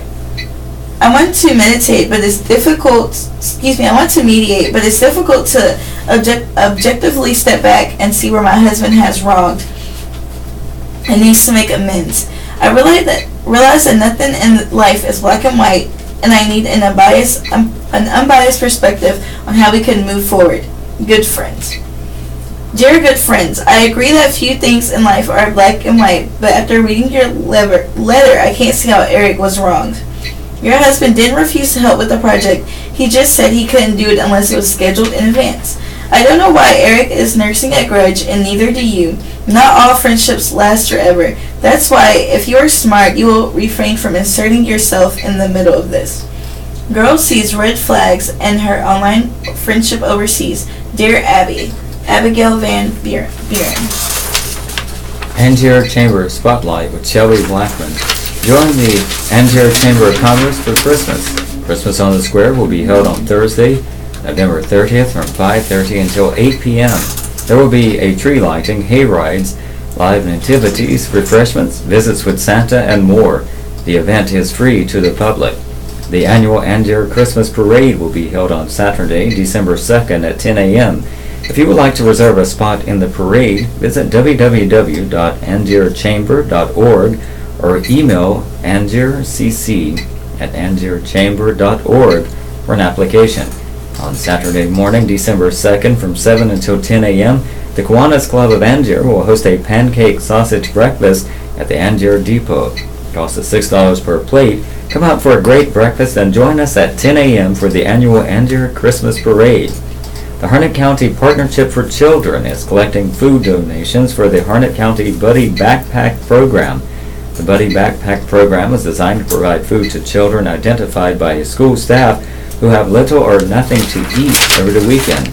Donations needed are Vienna sausages, nabs, crackers, individual oatmeal, grits, raisins, juice boxes, fruit cups, breakfast bars or Pop-Tarts, beanie weenies, ramen noodles, pudding cups, applesauce, individual cereal, and microwavable mac and cheese. Please make sure all food is individual serving size and cans have pop-tops. If you rather make a monetary donation, $13 will feed one child for 1 month, or $300 will feed one child for 1 year. You can carry your donations to Harnett County Partnership for Children, located at 170 Pine State Street, Lillington, by Friday, November 17th. For more information, call area code 910-893-2344. It's time to start registering for basketball and cheerleading at Angier Parks and Recreation. The dates are basketball and cheerleading October 23rd through November 17th. Baseball and softball February 19th, 2018 through March 16th, 2018. Football, soccer, cheerleading, fall baseball, and fall softball July 30th, 2018 through August 24th, 2018. The Angier Lions Club will host a walk for diabetes on Saturday at 9 a.m. at Jack Marley Park in Angier. Baptist Grove Baptist Church Brotherhood will host a barbecue on Friday, November 10th from 11 a.m. until 7 p.m. There will be barbecue pork and barbecue chicken available for eat-in or take-out. The cost is $8 per plate. Local delivery will be available for orders of 5 or more plates. And as a thank you for your service to our country, veterans will eat free, dine in only, please. All monies raised will be used to furnish aid to local families and local missions. Baptist Grove Baptist Church is located at 6140 Christian Light Road, Fuquay Arena. For more information, contact the church office at area code 919-552-8592. Angier Bike Fest Association is hosting Operation Santa Cane on Saturday, November 11th, beginning at noon at Vicious Fishes Brewery to collect toys for kids for Christmas. Come out and enjoy the bands, festivities, and vendors. Oh, and don't forget to bring toys. Vicious Fishes Brewery is located at 219 Fish Drive in Angier. Santa and friends need your help. Santa needs 200 basketballs by Thanksgiving. He will deliver these balls at Christmas to some special kids. You can purchase balls for $5 each with your tax-deductible donation. Donations can be mailed to Santa and Friends Incorporated, P.O. Box 1172, Angier, North Carolina 27501. Remember, shop local first, it matters. HRT to present comedy. Show opens November 10th and done. Harnett Regional Theater will kick off the Christmas season with the performance of The Life and Adventures of Santa Claus, a comedy by Pat Cook. Performances will be at 7:30 p.m. November 10th, 11th, 17th, and 18th, and at 2:30 p.m. November 12th and 19th at the Stewart Theater, 1114 North Wilson Avenue. Downtown Dunn general admission tickets are $12. The Life and Adventures of Santa Claus is based on the book of L. Frank Baum, the author of Wizard of Oz, and is directed by Rachel Strickland. It is the whimsical story of how Santa Claus came to be Santa Claus. There are fairies, elves, knooks, and gnomes, and all sorts of fairy tale creatures. Tickets can be purchased at the Dunn Area Tourism Authority, 103 East Cumberland Street, Dunn, and at the theater the night of the performance, or on the website onlineheart.org, which is online and hrt.org. HCR to present comedy. Teacher Pay Deserves Reason debate by John Hood, Newton. Should public school teachers be compensated as professionals? All four panelists at a recent hometown debate co-hosted in Newton by the North Carolina Institute of Political Leadership and the Catawba County Chamber of Commerce agreed that teachers should indeed be treated this way. But the panelists did not all mean the same thing by compensated as professionals. Mark Jewell, president of the North Carolina Association of Educators, argued that teachers aren't being paid as professionals because average salaries are too low. When folks are making $35,000 and putting in 10-hour workdays and then going to their second job at the mall afterwards, then coming home and grading papers and then doing weekend activities at the school, that's exhaustion, Jewell said. That's when we burn out and it's not being paid as a professional there. Terry Stoops, who directs education studies for the John Locke Foundation, argued that traditional teacher salaries, schedules, centered on years of tenure and forms of credentials, bear little resemblance to the way professionals such as lawyers, doctors, engineers, and accountants are paid.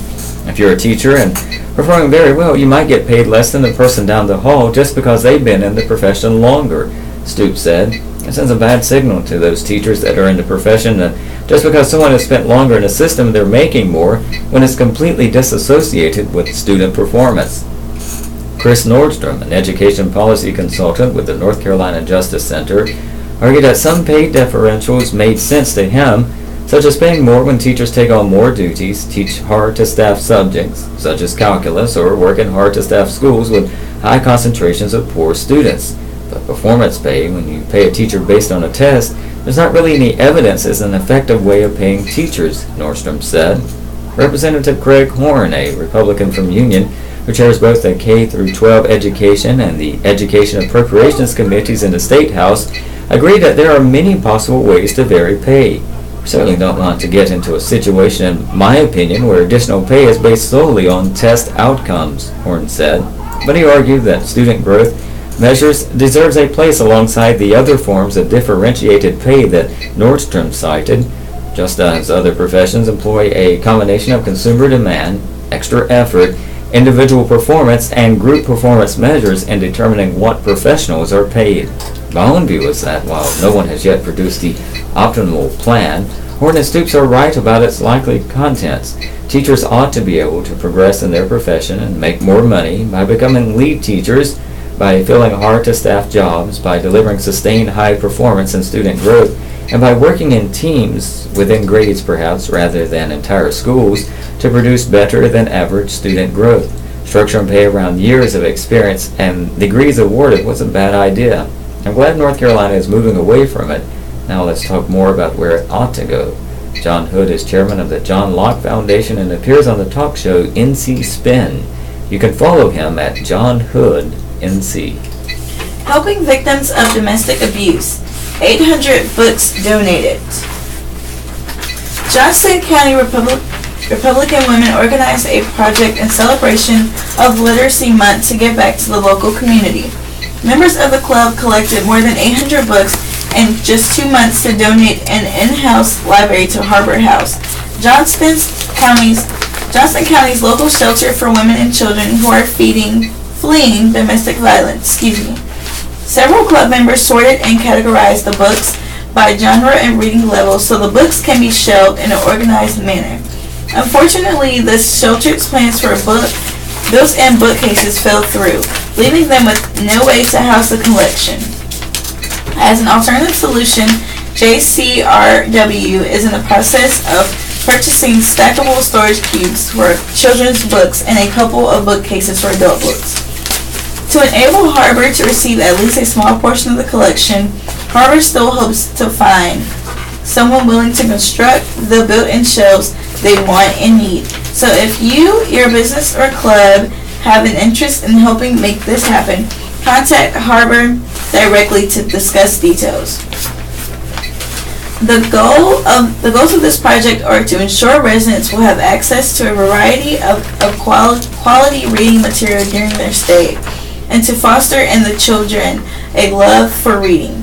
If they take books with them when they leave, that would be great, as the club hopes each child will find a book they love to keep and them engaged in reading, and the club will replenish the material as needed.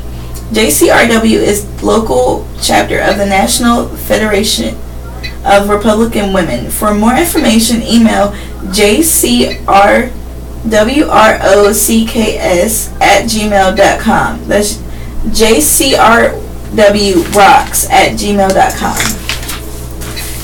Gun store robbed at gunpoint. The iMart located at 501 Spring Branch Road in Dunn was robbed on Saturday. At 9:38 a.m., a black man entered the store and went to the drink station and made an alligator icy, then approached the counter asking for a pack of cigarettes. While the store clerk turned her back, the suspect pulled out a silver handgun from his waistband. When the clerk returned to the cash register, the suspect pointed a gun at her and demanded money. She then opened the register and gave the suspect cash from the register. An undisclosed amount of money was taken. No one was injured during the robbery. The suspect was last seen running across the street from the store into the woods. An eyewitness told Dunn police the suspect then got into a white Ford Crown Victoria along Jackson Road across from Love Center Church. The store clerk, who had been at the store for 5 years, said the robbery happened in 5 minutes. The iMart was robbed before in December of 2014. Man charged with setting fire to home with person inside. A Broadway man is now charged with felony arson charges after allegedly attempting to burn a residence while a man was inside the building. Desi McLean, 34, Broadway, is charged with felony arson after an incident which occurred Friday at a Sanford address in Harnett County. A sheriff's arrest report on the incident said Mr. McLean had previously caused damage at the site. The report also said that Mr. McLean knew there was a man in the house at the time he set it on fire. He was held on a $50,000 bond at the Harnett County Jail. Local veteran recalls service to country town. Classic instrumental music emits from a modest television in the back den off the kitchen. Classic decor lines the halls of the urban home with a few special exceptions. On the kitchen walls, next to an armoire collage of engagement, wedding, and baby pictures, Christmas cards, and birthday wishes, are several prominent plaques. A hardwood and gold Melvin Jones Fellow Award for dedicated humanitarian services from the Lions Club International Foundation rests above a plaque designating G.V. Fowler President of the Irwin Lions Club from 1964 to 1965. Lifelong Irwin resident Giles Victor Fowler will turn 90 on November 27th. Among his prized possessions is his Town of Irwin Man of the Year Award, bestowed upon him by the Irwin Chamber of Commerce in January of 1994. On the adjacent wall of his East D Street home is his Order of the Longleaf Pine, which was presented to him on September 15, 2010 by former North Carolina Governor Beverly E. Perdue. However, for Mr. Fowler, these exceptional achievements, surrounded by more classic, modest decor, are not his crown jewel. That honor is reserved for a simpler plaque given to him by his neighbor, Irwin Mayor Patsy Carson. Nearly 20 years ago, she gave him the framed recognition of 50 years of marriage to his wife, Peggy. "We can't thank you enough for the example you have set," it reads. "You've shown us love is not something you get without first giving it the attention it needs. The special couple will have been married 70 years this winter. A love story as everlasting and auspicious as the Fowlers cannot begin without first a challenge. Mr. Fowler faced his challenge early in life. He was born in Irwin just before the Great Depression. He says he hardly felt its effects because of his age. He, his two brothers, and his sister lost their father some 6 years later at the age of 35. He was a three-sport athlete, playing third base for the baseball team, guard on the basketball team, and both sides of the ball on the gridiron, linebacker and center. Still, his athletic endeavors beguiled, and the 17-year-old quit school to enlist in the Navy. Mr. Fowler served for 2 years between 1945 and 1946. His tour as a pharmacy mate extended by 6 months when the rate was frozen. There were simply not enough nurses to do the job, so he had to stay. A pharmacist mate is the equivalent of today's licensed practical nurse, or LPN, and he was responsible for sewing back on appendages and patching head wounds, duties he called awful. His first station on the USS Franklin came after it was struck in the water on its way to Japan, losing half its crew and turning for the docks in New York on just one engine. It was patched, repaired, and sealed, preserved at Bayonne, New Jersey. Years later, remanded to the battle cruiser USS Guam, which operated in a mine warfare testing station on the Chesapeake Bay near Solomon Island, Maryland. It was one of only 2 battle cruisers in the Navy at that time. Mr. Fowler also worked in a naval hospital at Marine Corps Base Quantico. After performing duties akin to doctoral practices, the discharged 19-year-old went back to school in Irwin to get his diploma. That is where he met the daughter of Irwin Commissioner Fred Brown, Peggy, his future wife. Irwin is one of the best towns I know to raise a family, Mr. Fowler said. In 1948, he joined many other Harnett County community members at work in the Irwin Cotton Mill, where he worked a half-dozen years.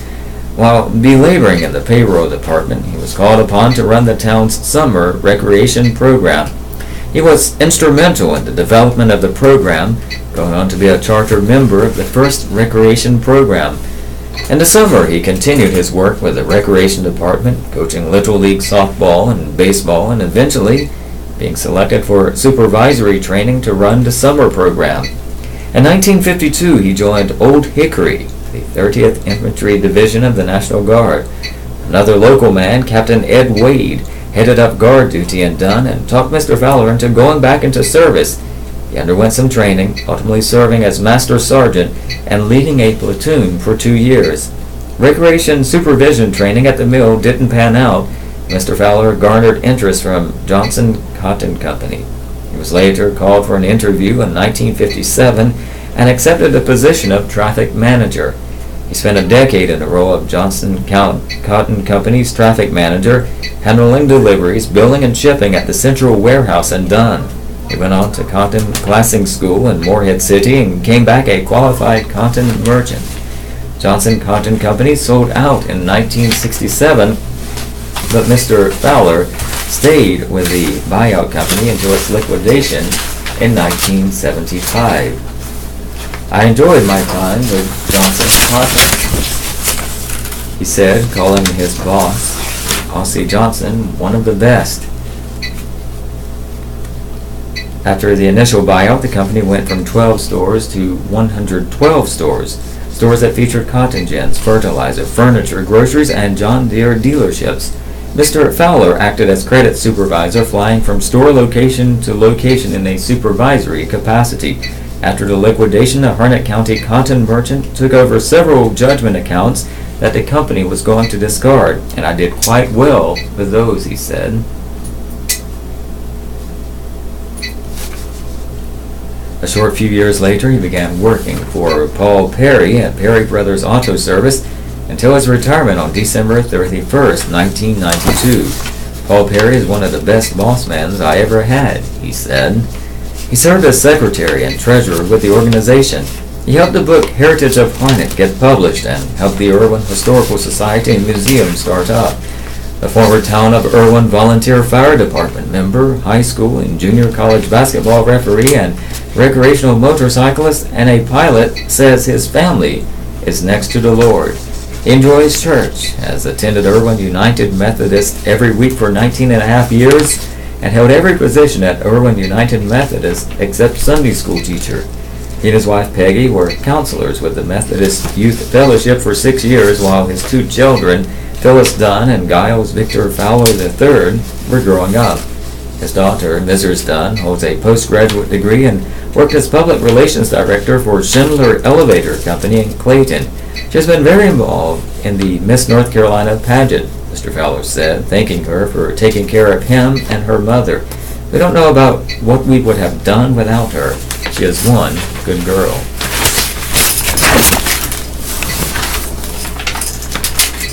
This is the Southeastern North Carolina Radio Reading Service, a United Way partner agency. We broadcast from the campus of Fayetteville State University, and our signal is carried by WUNC Chapel Hill. As a nonprofit agency, we rely on public donations. We request your support to continue our services. When making charitable donations, please keep the Southeastern North Carolina Radio Reading Service in mind. Our address is P.O. Box 35029, Fayetteville, North Carolina 28303. If you have any questions or comments, please call us at area code 910-672-1600 or toll free at 1-844-709-5656. The radio host for this hour is Robert Bean, and I am proud to serve you today. Moving to the News Journal, Rayford and Hope County, North Carolina, Hope County's newspaper since 1905.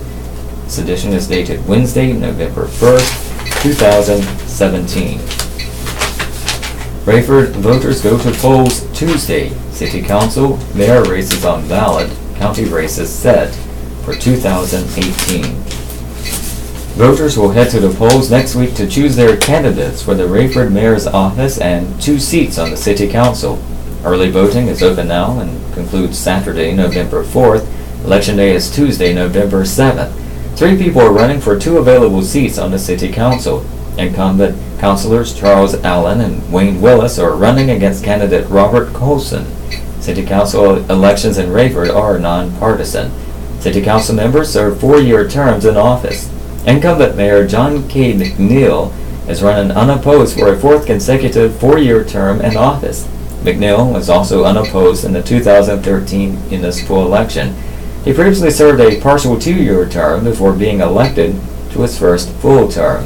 Allen was elected to his first 4-year term in 2013, while Willis is currently serving his second 4-year term and additionally served a partial term. Only Rayford residents, not Hope County residents, are qualified to vote in the election. Sample ballots for the municipal election are available online at www.hopecountry.net/document center/view/10. The City Council mayoral races are the only 2 on the ballot this year. For more information, contact the County Board of Elections at 875-9062.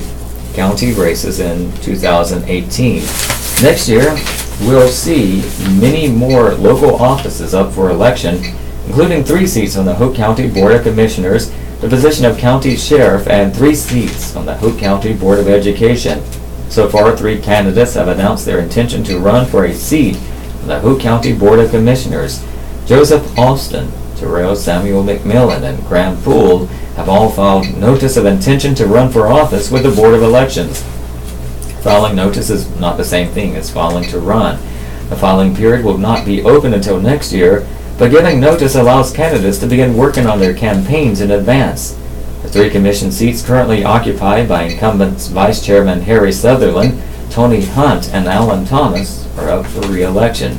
Incumbent Sheriff Hubert Peterkin and candidate Darren Bronson have both announced their campaigns for election to the office. The seats occupied by Hope County Board of Education incumbents Barbara Bowie, Bella Maynor, and Iris Pickett will be up for election in 2018. So far, no one has announced their intentions to run for the school board. The filing period for the nonpartisan school board elections will open next summer. Pastor arrested on felony charge. Local pastor who allegedly attempted to pay back taxes a prior owner owed on his church's new property with one of the previous owner's checks, has been charged with a felony, local authorities said. Officers with the Rayford Police Department arrested Lent Christopher Carr, 43, of the 3300 block of Laurenburg Road on a felony charge of writing a worthless check and a charge of uttering a forged instrument with a false endorsement. Carr was arrested October 27th and held under a $10,000 secured bond. Carr, the pastor of Emmaus Cathedral Church, moved into the property on the 3300 block of Laurenburg Road in January and established a church there. Carr learned after taking over the property that it had a large sum in back taxes that was still owed to the Hope County Tax Office, according to police. Mr. Carr began making payments to the Hope County Tax Office in May of 2017. On October 13, 2017, Mr. Carr issued a check to the Hope County Tax Office in the amount of $9,050, which was drawn upon a BB&T check, Rayford Police said in a press statement. The check belonged to the previous owner and was found in the residence, investigators believe. Mr. Carr filled out the check and signed the previous owner's name and then passed the check to the Hope County Tax Office, officials said. The Hope County Tax Office website shows unpaid tax bills for the property from 2015, 2016, and 2017 in the amounts of $4,497.52, $4,343.53, and $3,962.35. Janetta P. Jordan is listed on county records as the property owner from 2010 to 2017. The property is valued at about $450,000. Veterans Day celebration set. The Ellis Williamson American Legion Post 20 will host a veteran dinner on Veterans Day, Saturday, November 11th. American Legion Post 20 will take this opportunity to spend a day with other comrades from different branches of service. This will also give family members and veterans opportunity to meet different organizations such as the Disabled American Veterans, Veterans of Foreign Wars, American Legion, their commander, and the representatives from Hope County and local government officials, a letter from Commander Calvin Eli said. The organization plans to feed about 300 veterans and their families. The dinner will be at 1 p.m. at the National Guard Armory on Teal Drive in Rayford. The annual Veterans Day ceremony at the Hope County Courthouse on Main Street in Rayford will begin at 11 a.m. Another special event is set for this Veterans Day. Colin D. Berry of Boy Scout Troop 7 out of Pinehurst completed his Eagle Scout project by creating a burn pit at the National Guard Armory as a way for veterans organizations to respectfully retire American flags. Local veterans groups will dedicate the burn pit during a ceremony set for 12:45 p.m. just before the dinner begins. Kids ask for opinions on playground equipment. If the students at McLaughlin Elementary could have anything they wanted at McLaughlin Park, a zip line, a splash pad, a rock wall, and a pirate ship would top their wish list. Those features might not be in the city of Rayford's budget right now, but some new playground equipment is. That's why Josh Hammond of Cunningham Recreation and Game Time flipped through a PowerPoint presentation last week showing off some possible designs for new playground equipment to the most important customers of all, the kids who will one day enjoy it. The project is part of the city's ongoing efforts to revitalize its parks. The Rayford City Council hired an engineering firm to take a look at its park facilities, conducted surveys, and held public meetings to put together a parks improvement plan. But they hadn't heard from one important demographic, the students at McLaughlin who play at the park during recess every school day. That's where Hammond came in, along with Mayor John K. McNeil, City Manager Dennis Baxley, and members of the City Council who wanted to hear from the kids, too. It really is hearing what the students, the ones who are going to be playing on it, want to see in their playground, Hammond said. The school created a McLaughlin Elementary School Park Improvement Committee made up of children from each grade and asked them to create posters of their dream park. They also surveyed students about whether they felt safe in the park, if they wanted water fountains there, the one thing they would most want to keep the same, and other questions. Then, last week, they held a special session where local leaders could hear their ideas. Teacher Madison Siwiak's group of 4th and 5th graders had questions about how long it would take for the company to get the equipment set up. It took us a little while to plan, so all of the adults are going to get together, based on what you guys tell us, figure out what's going to be the best playground for all of you guys, Hammond said. Once we come up with that idea, my team will take a couple of months to put it all together, build it in Alabama, ship it to Rayford, and build it right out there on your playground. It was a little disappointing for some of the 5th grade students who will be in middle school by the time the new playground equipment is in place. Principal Lori Ashley was quick to remind them the equipment will be available for all children to enjoy in the afternoons after school and on weekends as well as during the summer. You can still come on nights and weekends, she reassured them. After seeing all the different designs, Ashley queried the students on what they liked the most. As part of the reason you're here, they want to know what really stood out to you and what would you really like to see out of the components. You've seen some things that are available, so what really attracted you? She asked. The model of playground equipment that featured an 8-foot slide was one student's favorite, while another student really liked the design that incorporated a large set of monkey bars for climbing and swinging. The principal liked the look of a playground set that featured a climbing net. My favorite is the one with the Spider-Man wheel on the top. Did anybody else like that? She asked. A few agreed, though one student had a question about it. I like the idea, but I feel like it's just a little bit unsafe, he said. I like your thinking. Safety first, the principal told him. Hammond clarified that the playground equipment has features like safety surfacing to make sure kids don't get hurt. The equipment is put together by trained installers. It's not put together with clamps. It's built like your home or your school is. It's a bolt into a post and everything is securely attached to one another, he said. Things got a little more contentious when Hammond asked what everyone's favorite color would be for the playground, and school pride started coming into the picture, even for the adults. Red and blue, red and white. Carolina blue, one student suggested. That child, I love him more today than yesterday. Carolina blue, Ashley said. The elementary school's colors are blue and white, so blue would be the school's choice. But not Carolina blue, one of the adults in the audience joked. The students also wanted to make sure young children and students with disabilities would be able to use the playground equipment. The Exceptional Children Classrooms design for their dream playground specifically incorporated a swing design made for people in wheelchairs to play on, because one of the students uses a wheelchair. They want to make sure their park is accessible to their friend, Ashley said. Their concern for others was touching, Hammond said. For someone who goes around to a lot of schools, kudos to what you and your teachers are doing to have children thinking about their younger siblings and a child thinking about others. Learning to be inclusive and playing together, you can't put a value on that, he said. As for what's actually likely to go into the playground, there are plenty of options, he said. It's a wide range. A lot of the popular pieces were new swings, new slides, and climbing features, things that are important for children. Got a little bit of everything in their designs, Hammond said. It will likely be a year or so before the equipment is installed. The playground equipment has a lifespan of at least 10 years, with some lasting 20 years or more, the company representative said. The county school system plans to make a monetary contribution to the playground equipment. Text thread ends with student expelled.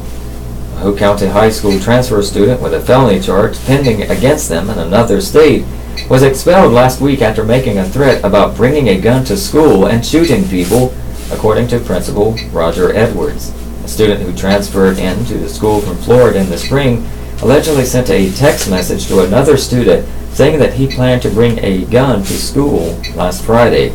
The message ended up in the hands of law enforcement officers who contacted Edwards around 3 a.m. Friday to let him know what was going on. The text said that the father had reported to law enforcement his daughter had received a text from someone saying they were going to bring a gun to school or shoot somebody, something along that way, Edwards said. Investigators with the Hope County Sheriff's Office worked through the night to track down the person who sent the text message and were able to locate him. Edwards arrived on campus early that morning and checked out the school for any suspicious activity, then called Sheriff's Deputy and School Resource Officer McGinnis around 6 a.m. The officer informed law enforcement had identified the student. person was a student here, and so I asked Frank Bowden to call the individual's guardian and ask him to escort that person to come to my office Friday morning, Edwards said. The guardian came in with that student. The guardian told me that the sheriff's deputies had been out there that morning, so he knew what was going on. It turned out that the student had transferred to Hoke High from a school in Florida in the spring and had a felony criminal charge pending against him in the state of Florida, Edwards said. The principal said officials didn't know about the student's felony charge and that apparently the student was not expelled from their last school. Now, if they'd been expelled from school or something like that, we would have known that, Edwards said. The student had disciplinary issues while at Hoke High, but nothing involving a weapon, according to officials. Edwards contacted Superintendent Dr. Freddie Williamson to discuss the situation. Dr. Williamson and I talked. We felt like that person ended up in Hoke County for that reason, and we had no way to know that they had an outstanding charge, the principal said. Edwards and the student's guardian and the student spoke in his office around 8 a.m. I spoke with the guardian and that individual for a few minutes, and I said we were going to drop that individual. So I went and withdrew him from school and prepared a trespassing letter, gave the letter to the guardian, and they left the office about 9 a.m., the principal said. No weapon was ever on campus, and the student in question was escorted by his guardian and was not allowed to ride the bus that morning, Edwards said. The student is now banned from the Hoke High campus, and his guardian reported that he would be taking the student back to Florida, the principal said. The school sent out an email to Hoke High staff and students informing them that there had been a threat to the safety of the school. With the help of law enforcement, officials had dealt with the situation. The sheriff's office provided extra deputies to patrol the school as a preventative measure. Edwards said the school didn't directly contact parents because there was never any direct threat to anyone, and officials didn't want to further confuse it. We were never in any kind of code yellow, never in any kind of code red. There was never actually a threat on campus, he said. Once that mess gets going on, the internet is just mushrooms, he added. The school day went on as planned Friday, and students returned to class as usual this week. According to Hoke County Sheriff Hewitt Peterkin, no charges were filed against the student who made the threat. Other stuff by Ken McDonald. I take any chance I get to pick the brain of an informed person on the topic of K through 12 education. Poor John Dempsey, president of Sand Hills Community College, though I was there to talk about the Sand Hills Promise Scholarship Program, but I trapped him with an audio recorder on the deck of his favorite coffee hangout a few weeks ago, and after the business at hand turned the conversation to undergraduate education. It's not really my area of expertise, he told me. I replied, yes, but you're well positioned to have an informed opinion. True, he acknowledged. After all, not only is he a college president, but he teaches several classes each week at Sand Hills. I got in two questions. The first about Sand Hope Early College High School, because it's a collaboration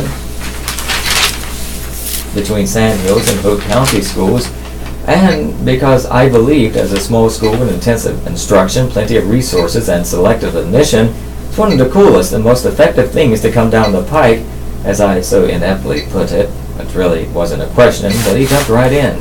Dempsey. Sand Hook is the single most exciting educational thing I've seen in 30 years here and 7 years at Belmont Abbey. And I wish I could tell you why, because we bottle it.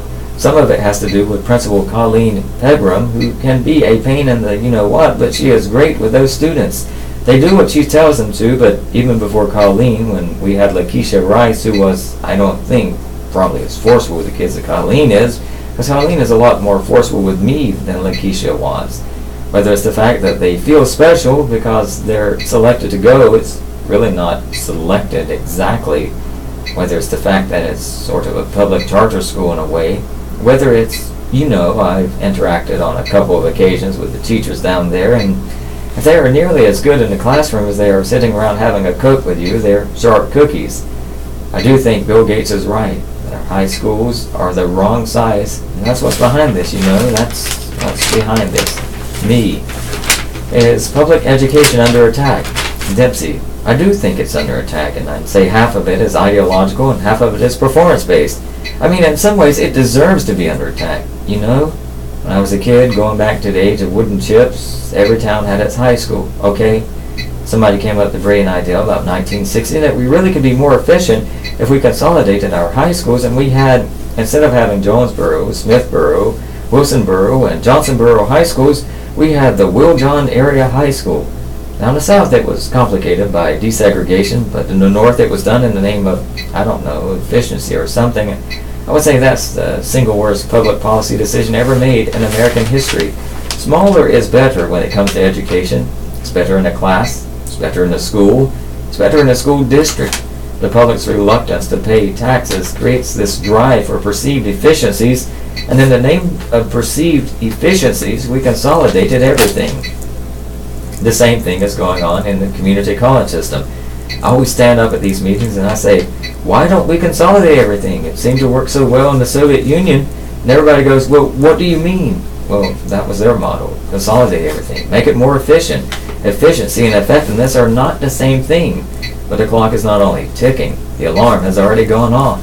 It ain't going back, and you're going to have more and more and more consolidation. So I think educators have a real problem.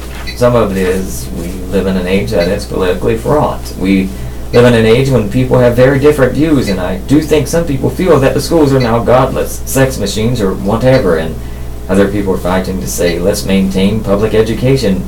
But it's under attack as never before.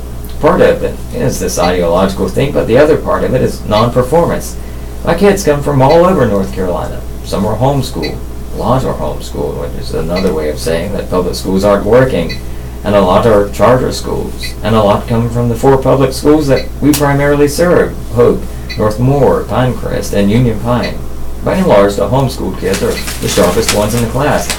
If you think about it logically, if you're going to take the time to homeschool kids, that means you're very interested in education.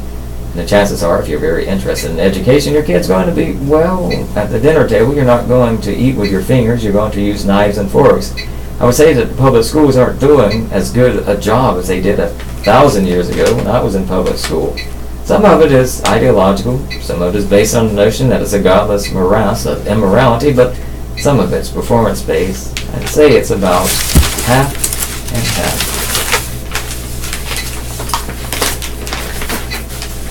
Viewpoints. Frog Hollow philosopher Ron Huff. Vietnam taught us to mistrust government. I recently saw the Vietnam War documentary by Ken Burns and Lynn Novick. This was presented on PBS and spanned 18 hours. I suggest that everyone see this, as it both explains what was actually happening during the time, shows how this era eroded our trust in government, and divided the country at the expense of many who served in the war. It was a trying time that should have taught us lessons that we still have not learned. American involvement started quietly and was based on the premise that the communists in North Vietnam had to be stopped from spreading their ideology to the South to create a unified communist Vietnam. It was feared that this would trigger the domino effect that would result in all of Southeast Asia falling under communist influence. Communism at the time was the boogeyman of the world, at least in our view. We felt that it had to be contained at all costs. We were taught to hate Russia and the Communist Party. This hate was stoked by fear of the unknown. The Cuban Missile Crisis had brought this fear 90 miles off our coast and had us building fallout shelters and ducking under our desk at school. Communism was the only major thing in the world that I feared as a child.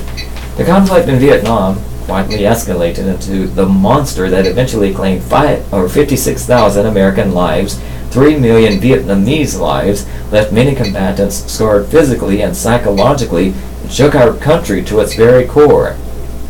It exposed our government as a body that would trade lives and the very soul of America for political gain.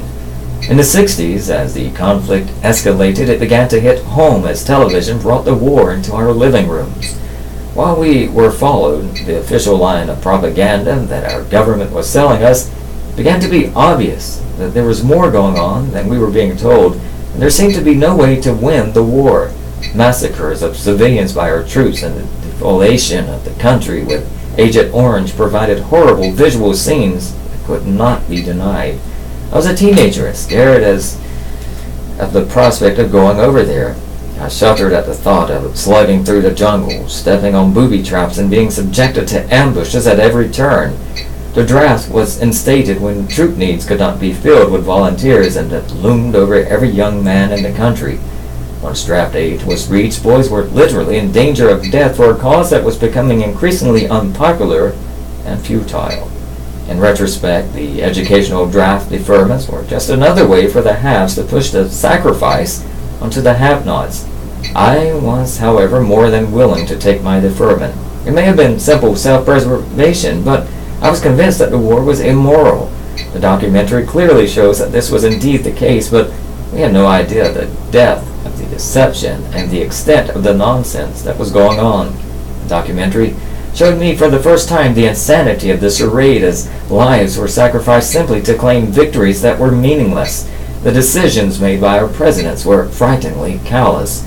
Lyndon Johnson finally became so disturbed by his own actions that he failed to run for re-election. A glimmer of humanity at last.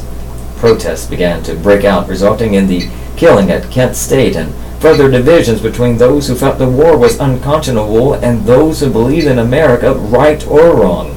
In one of the greatest tragedies, our troops were disdained by many who mistakenly laid blame on them for their involvement, as if the war itself wasn't enough for them to bear, and they had chosen it. This really bothered me. Many veterans still suffer from the emotional scars inflicted. Through all this, the documentary explores the human side of the combatants and the Vietnamese people. The government we were fighting to preserve was so corrupt that they had little support from their people. Our nations now have a surprisingly good relationship. So, did we learn anything? Apparently not much, as we near a third decade of forcibly trying to exert our influence in the Middle East. North Korea looms as another possible quagmire with catastrophic possibilities. We did learn to distrust our government. More later. Conservatives bring legitimate viewpoint by Thomas Mills, Politics NC. Thomas Mills is the founder and publisher of politicsnc.com. Last week, Arizona Republican U.S. Senator Jeff Flake announced he wasn't running for re-election in a blistering speech on the floor of the Senate that called out the president and his party for moving in a dangerous direction. He warned, "We must never regard as normal the regular and casual undermining of our democratic norms and ideas." Flake showed that he was putting his country before his party. It was a brave speech that should have given more Republicans the courage to speak out. Too many Democrats and progressives dismissed Flake and pointed out his conservative voting record, including a vote that day to protect banks from class action lawsuits. The criticisms were misguided and unhelpful. Voting for conservative legislation is not voting with Trump. Progressives need to realize that the fight between left and right is not the same as the one between democracy and authoritarianism. Conservatives bring a legitimate, even important viewpoint to a democracy like ours. Authoritarianism has no place. Progressives need to sort out the battles we're having in the country. The fights over issues like tax reform, healthcare, and immigration are part of the normal political debate and dialogue. Attempts to undermine traditional institutions like law enforcement, the press, free speech, the diplomatic corps, and the judiciary are dangerous to our democracy. Progressives and conservatives may never agree on political issues, but they can and should come together to protect our freedoms and democracy. Both parties have authoritarian strains at their extremes, but Republicans now have them in seats of power. In North Carolina, we got a preview of what the Trump administration would bring to Washington. The GOP leadership here has inserted political influence over governmental bodies that have traditionally enjoyed autonomy. They've undermined local governments by redistricting and making nonpartisan races partisan.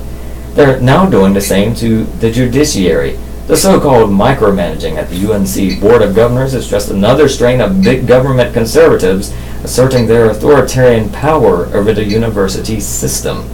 They work to rig the political system through extreme gerrymandering and voter suppression laws. Unfortunately, too few Republicans in the state have stood up against these authoritarian measures that undermine our democracy. In Washington, conservatives have continued to push their agenda of lower taxes, a smaller social safety net, deregulation, and repealing Obamacare. Unlike in North Carolina, some of those GOP leaders in Congress have stood up against the assault on our political and government institutions.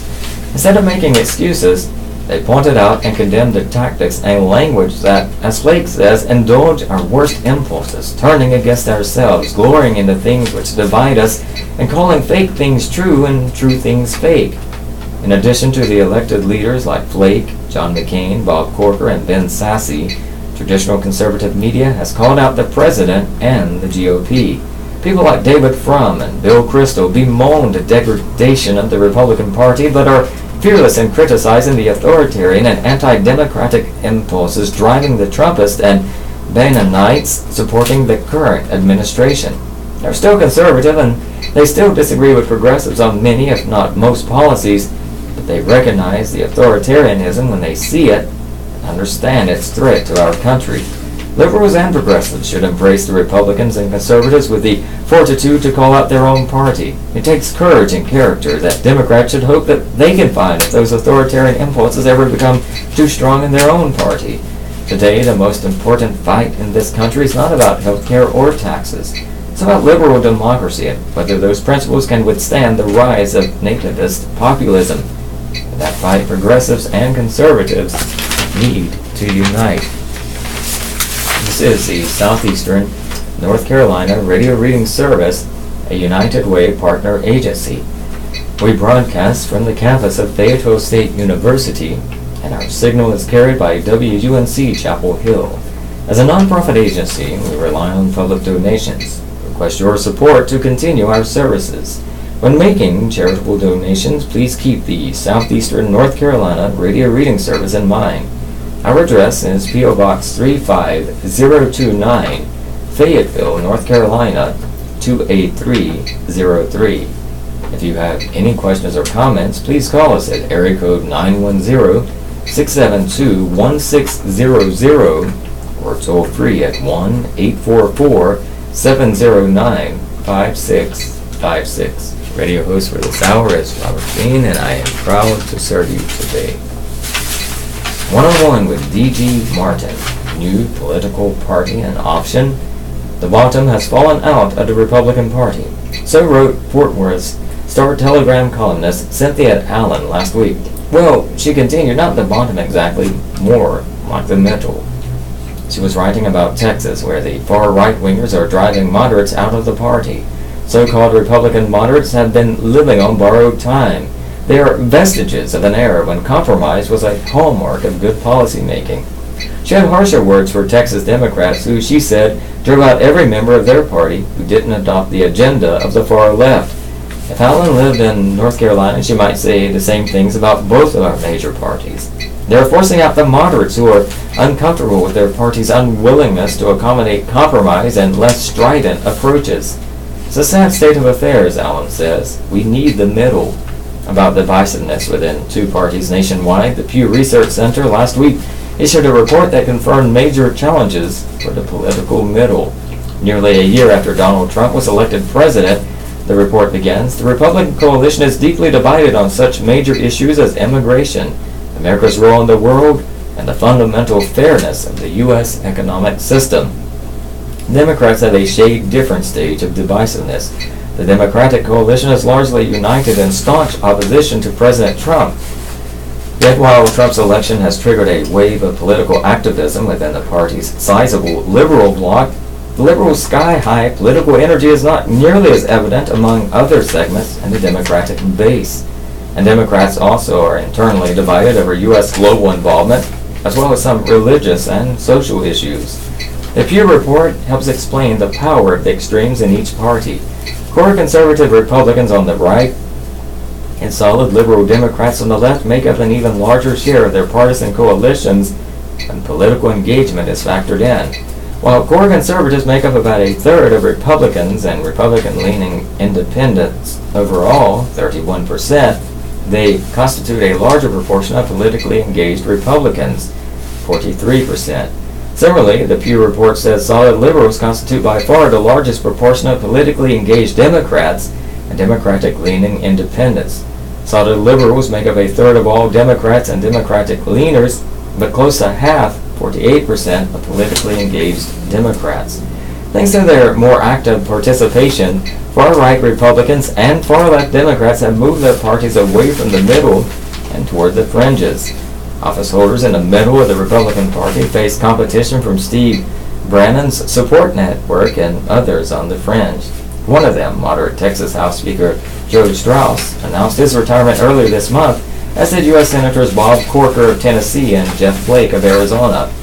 Republicans on the fringe may be celebrating, but Cynthia Allen mourns while the fight may be futile for politicians like Strauss, Flake, and Corker. The only way they have a chance of improving the odds for their team is by staying in the game. Instead, they are abandoning the field and everybody loses. Democrats have similar challenges. The middle may be bottoming out of their party too. Longtime moderate Democrats with pro-business, free trade, and social conservative views wonder if they are still welcome. What are the pathways for those in the unwelcome middle of both major parties other than following the route out of politics shown by Strauss, Flake, and Corker? Allen, who recognizes the need for a strong middle in both parties, wants the disaffected to stick with their parties and fight it out against their party's controlling fringes. Although it has been more than 150 years since Americans organized a major new political party that competed for control of the national government, today's disappointed middle in both parties may see this possibility as their only alternative to dropping out. Tax Cuts by the Numbers by Chris Fitzsimmons, NC Policy Watch. 20. Amount in dollars of the average federal tax cuts in 2027 for households with children earning less than $75,000 under GOP tax framework released in late September. Republican plans to cut taxes now, cut programs later would leave most children worse off, center on budget and policy priorities. October 18, 2017. 230,000. Amount in dollars of the average tax cuts in 2027 for households with children earning $1 million or more under GOP tax framework released in late September. Vivid.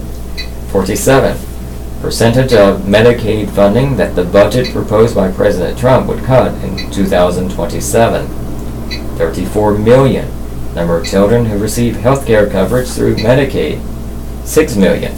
Number of seniors who receive health care coverage through Medicaid, which is the nation's main payer for long-term care. Republican plans to cut taxes now, cut programs later, will leave most elderly people worse off. Center on budget and policy priorities. October 19, 2017. 13 million.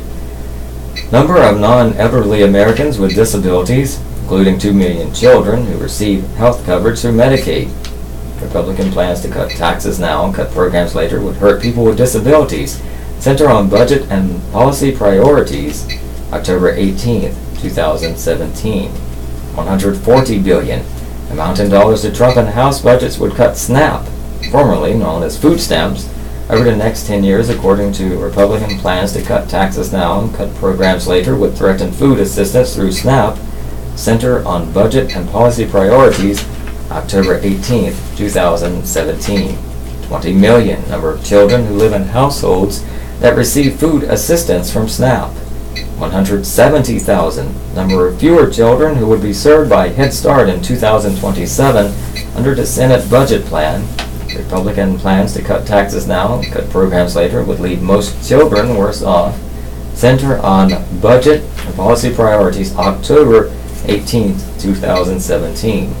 250,000. Minimum number of low-income households of seniors, people with disabilities, and working families with children who would lose housing choice vouchers under President Trump's budget proposal for 2018. According to Republican plans to cut taxes now, cut programs later would leave most elderly people worse off. Center on budget and policy priorities. October 19, 2017. 900,000. Minimum number of low-income households that would lose rental assistance by 2027 under the Senate budget plan designed to pay for tax cuts. According to Republican plans to cut taxes now, cut programs later would increase homelessness and hardship. Center on budget and policy priorities. October 19, 2019. 1.8 million. Minimum number of low-income households that will lose rental assistance by 2027 under the House budget plan designed to pay for tax cuts. Here's its Health Award. State Representative Garland Pierce was honored with the 2017 Regional Community Health Award sponsored by Southeastern Health for his extraordinary work in advancing the health of our communities through partnerships, learning, and providing high quality and compassionate care. Pierce was chosen as the government award winner. He has helped to fight to keep hospitals open as well as being an advocate for everyone getting the best health care available, the release said. Pierce works with a committee that hosts an annual Day of Caring for seniors, which allows them access to a healthy holiday meal and free screenings provided by local health agencies. Drug bust uncovers 10 pounds of pot. Investigators with the Hope County Sheriff's Office arrested a man last week after reportedly finding 10 pounds of marijuana, guns, and $1,600 in cash at his residence. Officers with the Special Operations Unit arrested Trent Jr. Smith, 33, of the 100 block of Meadow Lane Apartments in Rayford on charges of trafficking marijuana, possession with intent to sell or deliver marijuana, possession of drug paraphernalia, and misdemeanor child abuse. Deputies arrested Smith October 25th. He was held under a $100,000 secured bond. Deputies arrested Smith on the 25th of October, and law enforcement agents executed a search warrant at Smith's home, where they allegedly found approximately 4,480 grams, or about 10 pounds of marijuana, with a street value of about $15,000. Officers also allegedly found a loaded .38 special revolver and a semi-automatic handgun, along with about $1,600 in U.S. currency. More arrests are expected in the case, according to authorities. 2 charged in alleged kidnapping. Investigators have arrested 2 people wanted in connection with alleged kidnapping in May, according to the Hope County Sheriff's Office. Deputies arrested Jermaine Alexander Kelly, 28, of the 16,000 block of Highway 15501 in Aberdeen on felony charges of second-degree kidnapping, abduction of children, larceny of a motor vehicle, and misdemeanor charges of contributing to the delinquency of a minor, interfering with emergency communication, and misdemeanor larceny. He was arrested September 21st and held under a $75,000 secured bond. Deputies also charged Julicia Nicole Hemingway, 25, of the 2200 block of Blue Moon Court in Loris, South Carolina, on a felony charge of larceny of a motor vehicle and 2 misdemeanor counts of resisting a public officer. Investigators extradited Hemingway to Hope County October 25th. Authorities said deputies responded May 1st to a home located on Highway 15501 in response to a child abduction call. The victim stated that the suspect had taken her son from her after a verbal altercation, officials said in a press release. The investigation revealed that the juvenile victim was taken to Robinson County by the suspect and abandoned at an unoccupied residence of a biological maternal family member in Lumberton. The juvenile victim was located and reunited with his mother at the Hope County Sheriff's Office. Investigators took out warrants for both Kelly and Hemingway. Deputies arrested Kelly in September and brought Hemingway back to Hope County last week. She was held under a $10,000 secured bond. The obituaries. Connolly Caitlin Jones Blanchard, 22, of Rayford, passed away on October 30th, 2017, in First Health Hospice and Palliative Care, Pinehurst. She was born on September 1st, 1995 in Moore County and was a 2013 graduate of Pinecrest High School. A memorial mass was held at noon on Saturday, November 4th, 2017 at St. Elizabeth of Hungary Catholic Church in Rayford. In lieu of flowers, memorials may be made to First Health Hospice Foundation, 150 Apple Cross Road, Pinehurst, North Carolina, 28374, or to the Brain Injury Association of North Carolina, 6604 Six Forks Road, Suite 104, Raleigh, North Carolina, 27615. Online condolences may be made at www.crumplerfuneralhome.com. Sarah McFadden Maxwell of Rayford passed away at her home on Saturday, October 28, 2017, at the age of 96. She was born in Hope County on February 3, 1921, to the late Leonard McFadden and Stella Jason McFadden.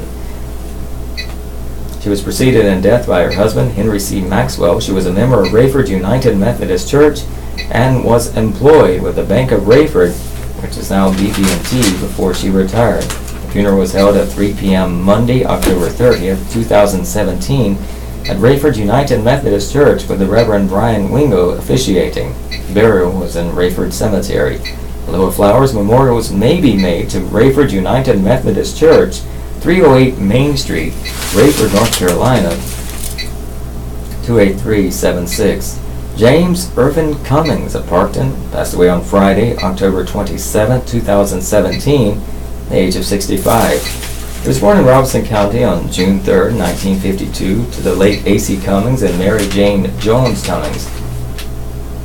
He was preceded in death by his brother Leon Cummings. He was a member of Rock Grove Baptist Church. The funeral was held at 2 p.m. Tuesday, October 31, 2017, Crumpler Funeral Home Chapel on 131 Harris Avenue in Rayford. Burial was in the Oxendine Family Cemetery. Online condolences may be made at www.crumplerfuneralhome.com. Constance Connie Lily Barbie, 69, of Pinehurst, passed away on Tuesday, October 24th, 2017, at Duke University Hospital in Durham. A memorial service was held on Thursday, November 2nd, 2017, at 11 a.m. at Southern Pines United Methodist Church. The family received friends following the service in the fellowship hall. Powell Funeral Home in Southern Pines served the Barbie family. Margaret Peggy Wright Harris of Rayford passed away Tuesday, October 24, 2017, at her home. She was 76. She was born August 2, 1941, in Scotland County to the late Danny Hugh Wright and Hester Curry Smith Wright. She was a member of Rayford Church of God of Prophecy. She was survived by her husband of 59 years, Ellis Juice Harris of Rayford. The funeral was held at 2 p.m. Friday, October 27, 2017, at Rayford Church of God of Prophecy, with the Reverend Randall Sneed officiating. Burial was in the Rayford Cemetery. Online condolences may be made at www.crumplerfuneralhome.com. Mary Patricia Knight died October 23, 2017, at the age of 65. She was born September 11, 1952. Ruthie Mae Bishop Hollingsworth died October 28, 2017, at the age of 93.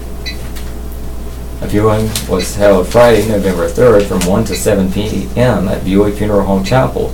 Memorial service was held Saturday, November 4th at 1:30 p.m. at Buoy Funeral Home Chapel. James Nuncy Buoy died October 24th, 2017, at the age of 99. He was born April 23rd, 1918, to the late Edward Ed and Pauline Terry Buoy. His 7 siblings, Mamie McCrae, Billy Buoy, Annie McAllister, Olivia Shaw, Tony Buoy, Paul Buoy, and Pearlie McNeil all preceded him in death. He was married to the late Thelma Hoyle, who brought to the union a daughter, Mary Lee, deceased. He was educated in Hope County Public Schools and honorably served his country with the United States Army. He was among the first blacks to become a member of a New York-based trade union. He spent much of his retirement outdoors, landscaping, and fishing. The funeral was held at 2 p.m. Tuesday, October 31st, in McLaughlin Chapel, AME Zion Church. Burial was in Highland Biblical Gardens. Willie Chester Williams died October 26, 2017, at the age of 64. He was born August 2, 1953, to the late Reverend Alexander W. Williams and Emma Watson Williams. He was married to the late Cynthia Williams. He departed this life on October 22, 2017, at Cape Fear Valley Hospital in Fayetteville. He was enlisted in the National Guard Army and retired from Moore Regional Hospital as Chief of Orderly and worked on several other jobs until his health failed. The funeral was held Monday, October 30th at 1 p.m. at Buffalo Springs Missionary Baptist Church, with burial in the church cemetery. James Thomas Tillman died October 23, 2017, at the age of 87. He was born March 21, 1930. He is survived by his wife, Lee Esther Tillman. The funeral was Sunday, October 29th at 2 p.m. at Grace Tabernacle Christian Center in Hook Mills. Committal was at Shady Grove in Shannon. James McDougall died October 23, 2017 at the age of 68. He was born September 16, 1949. Funeral was held Saturday, October 28th at J.W. Turlington School at 1 p.m. Burial was at Mountain Grove Cemetery. James O. Luster died October 19, 2017 at the age of 54. He was born December 6, 1962, the son of the late William and Ramonia McNeil Luster and grandson of the late Willie and Mary McNeil.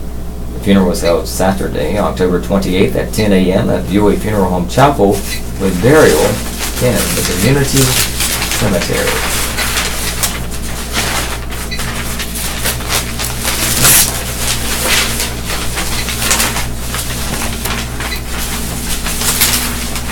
"47 years ago, on November 5th, 1970, those amazing Bucks, who weren't picked to do more than break even by the preseason Sages, win the Southeastern 3A Conference Championship Monday 14-7 over Bowman. It's the first time the Bucks have ever made the playoffs with either a first or second place team. A total of 1,614 people vote in the general election, a record low. Board of Elections Chairman Scott Poole, the smallest number before Tuesday was 1,843. Candidates for Sheriff and County Commission run unopposed. County Commissioners will meet soon to talk about beginning garbage pickup service. The state is sending a rep to talk about a new method, the county using one truck to pick up garbage from large containers placed around the county. It will also recommend the city and county operate a joint landfill. Columnist Sam Morris writes that since publication of a letter to the editor from William Windley, who was superintendent of Leonard Training School, public behavior at ball games has improved. The Upchurch Eagles complete their season with a win over Pembroke, 18-8. The Toad suck ferry paddles into oblivion after a $1.3 million bridge across the Arkansas River supplants it. No one is quite sure how Toad Suck got its name, but the ferry conveyed people, horses, mules, and automobiles for 150 years.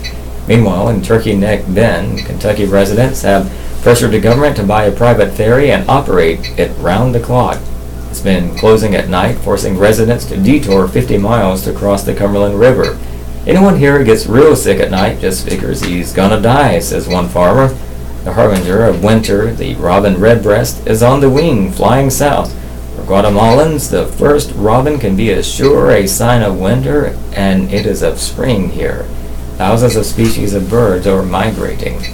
25 years ago, on November 4th, 1992, John Garst is being called the Batman after helping Rayford Presbyterian Church get rid of thousands of bats.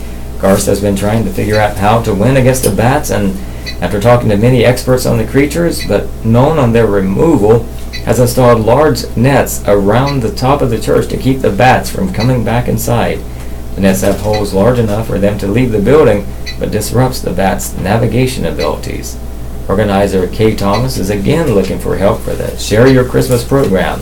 Last year, the 10-year-old program helped 200 families at Christmas. And more than 6,300 voters turn out in Hoke County Tuesday for the general election. Bill Clinton carries Hoke in the presidential election 3,730 to George Bush's 1,708. Locally, John McAllister and Leland Strother win 2 school board seats, defeating Daniel Davis.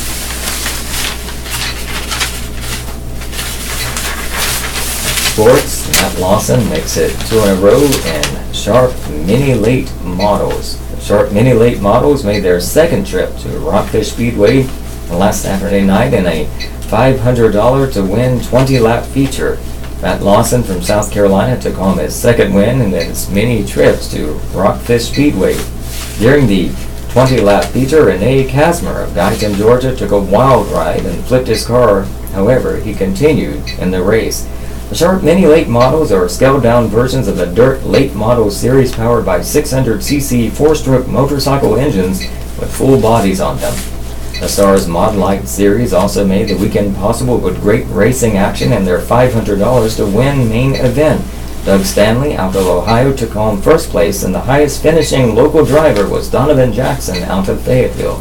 There's only one more weekend of racing action, and that will be the 4th annual Winter Classic in the 270s and 600s class On November 17th and 18th at Rockfish Speedway. Drivers from as far away as Vermont, Delaware, New Jersey, Ohio, and Georgia will be in Hope County for this final event. For more info, visit their website at www.whitefishdirt.com. And some of the pictures. Hope quarterback Kevin Thorpe looks to the sidelines for the play call in the Bucs' 21-14 loss against Purnell Swift. The Touchdown Club sold miniature flags in honor of our memory of our military veterans and placed them along the track in the end zone of the football game between Purnell Swift and Hope. The Rams took the win in a 21-14 game. The Bucs are 0-10 overall and 0-6 in the conference and will play Pinecrest this Friday at home for senior night and the final game of the season. First Baptist Church Memorial Golf Tournament held. The winners of the 6th annual Linda Lee First Baptist Church Rayford Memorial Golf Tournament was a team of Evan Guy, Larry Guy, Jeff Lunsford, and Josh Guy. They shot a 19 under par and won by one shot over the second place team. 44 golfers registered to play in the tournament, which was held at Upland Trace Golf Course in Hope County last Saturday.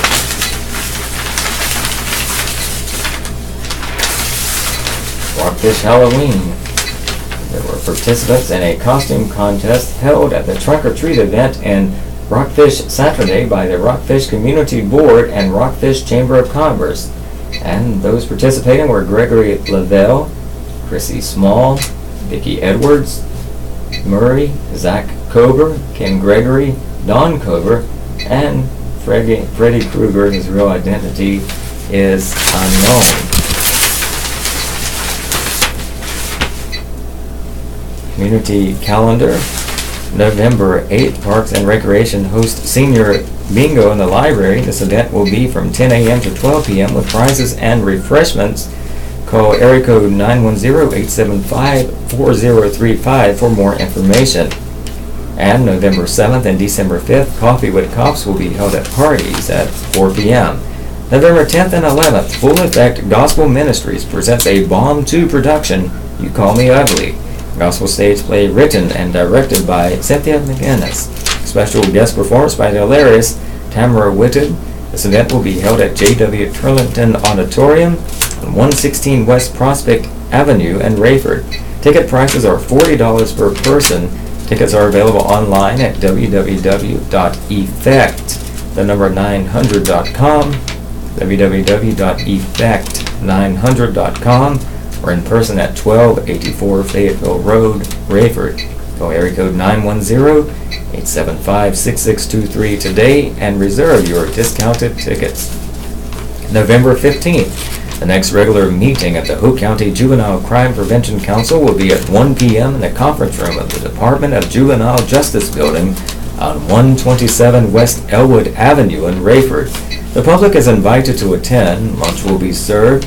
For more information, contact Lorraine Landry, JCPC Coordinator, area code 910-494-4380. November 16th, Lumber River Council of Governments and Southern Regional Area Health Education Center will be providing a one-day aging conference, Successful Aging, Raising Awareness Through Education, from 8:30 a.m. to 4:15 p.m. at the Southeastern North Carolina Agricultural Center on 1027 U.S. Highway 74 East in Lumberton. This conference will feature multiple tracks for both the healthcare professionals, non-professionals, and caregivers who work with and care for older adults. Sessions will include topics related to Alzheimer's disease and dementia, healthy aging, Medicare, polypharmacy, opioid use and abuse, and the 5 love languages, among other important topics. There is a registration fee for the conference, and lunch will be provided. For registration information, please contact Lumber River Council of Governments at area code 910-618-5533.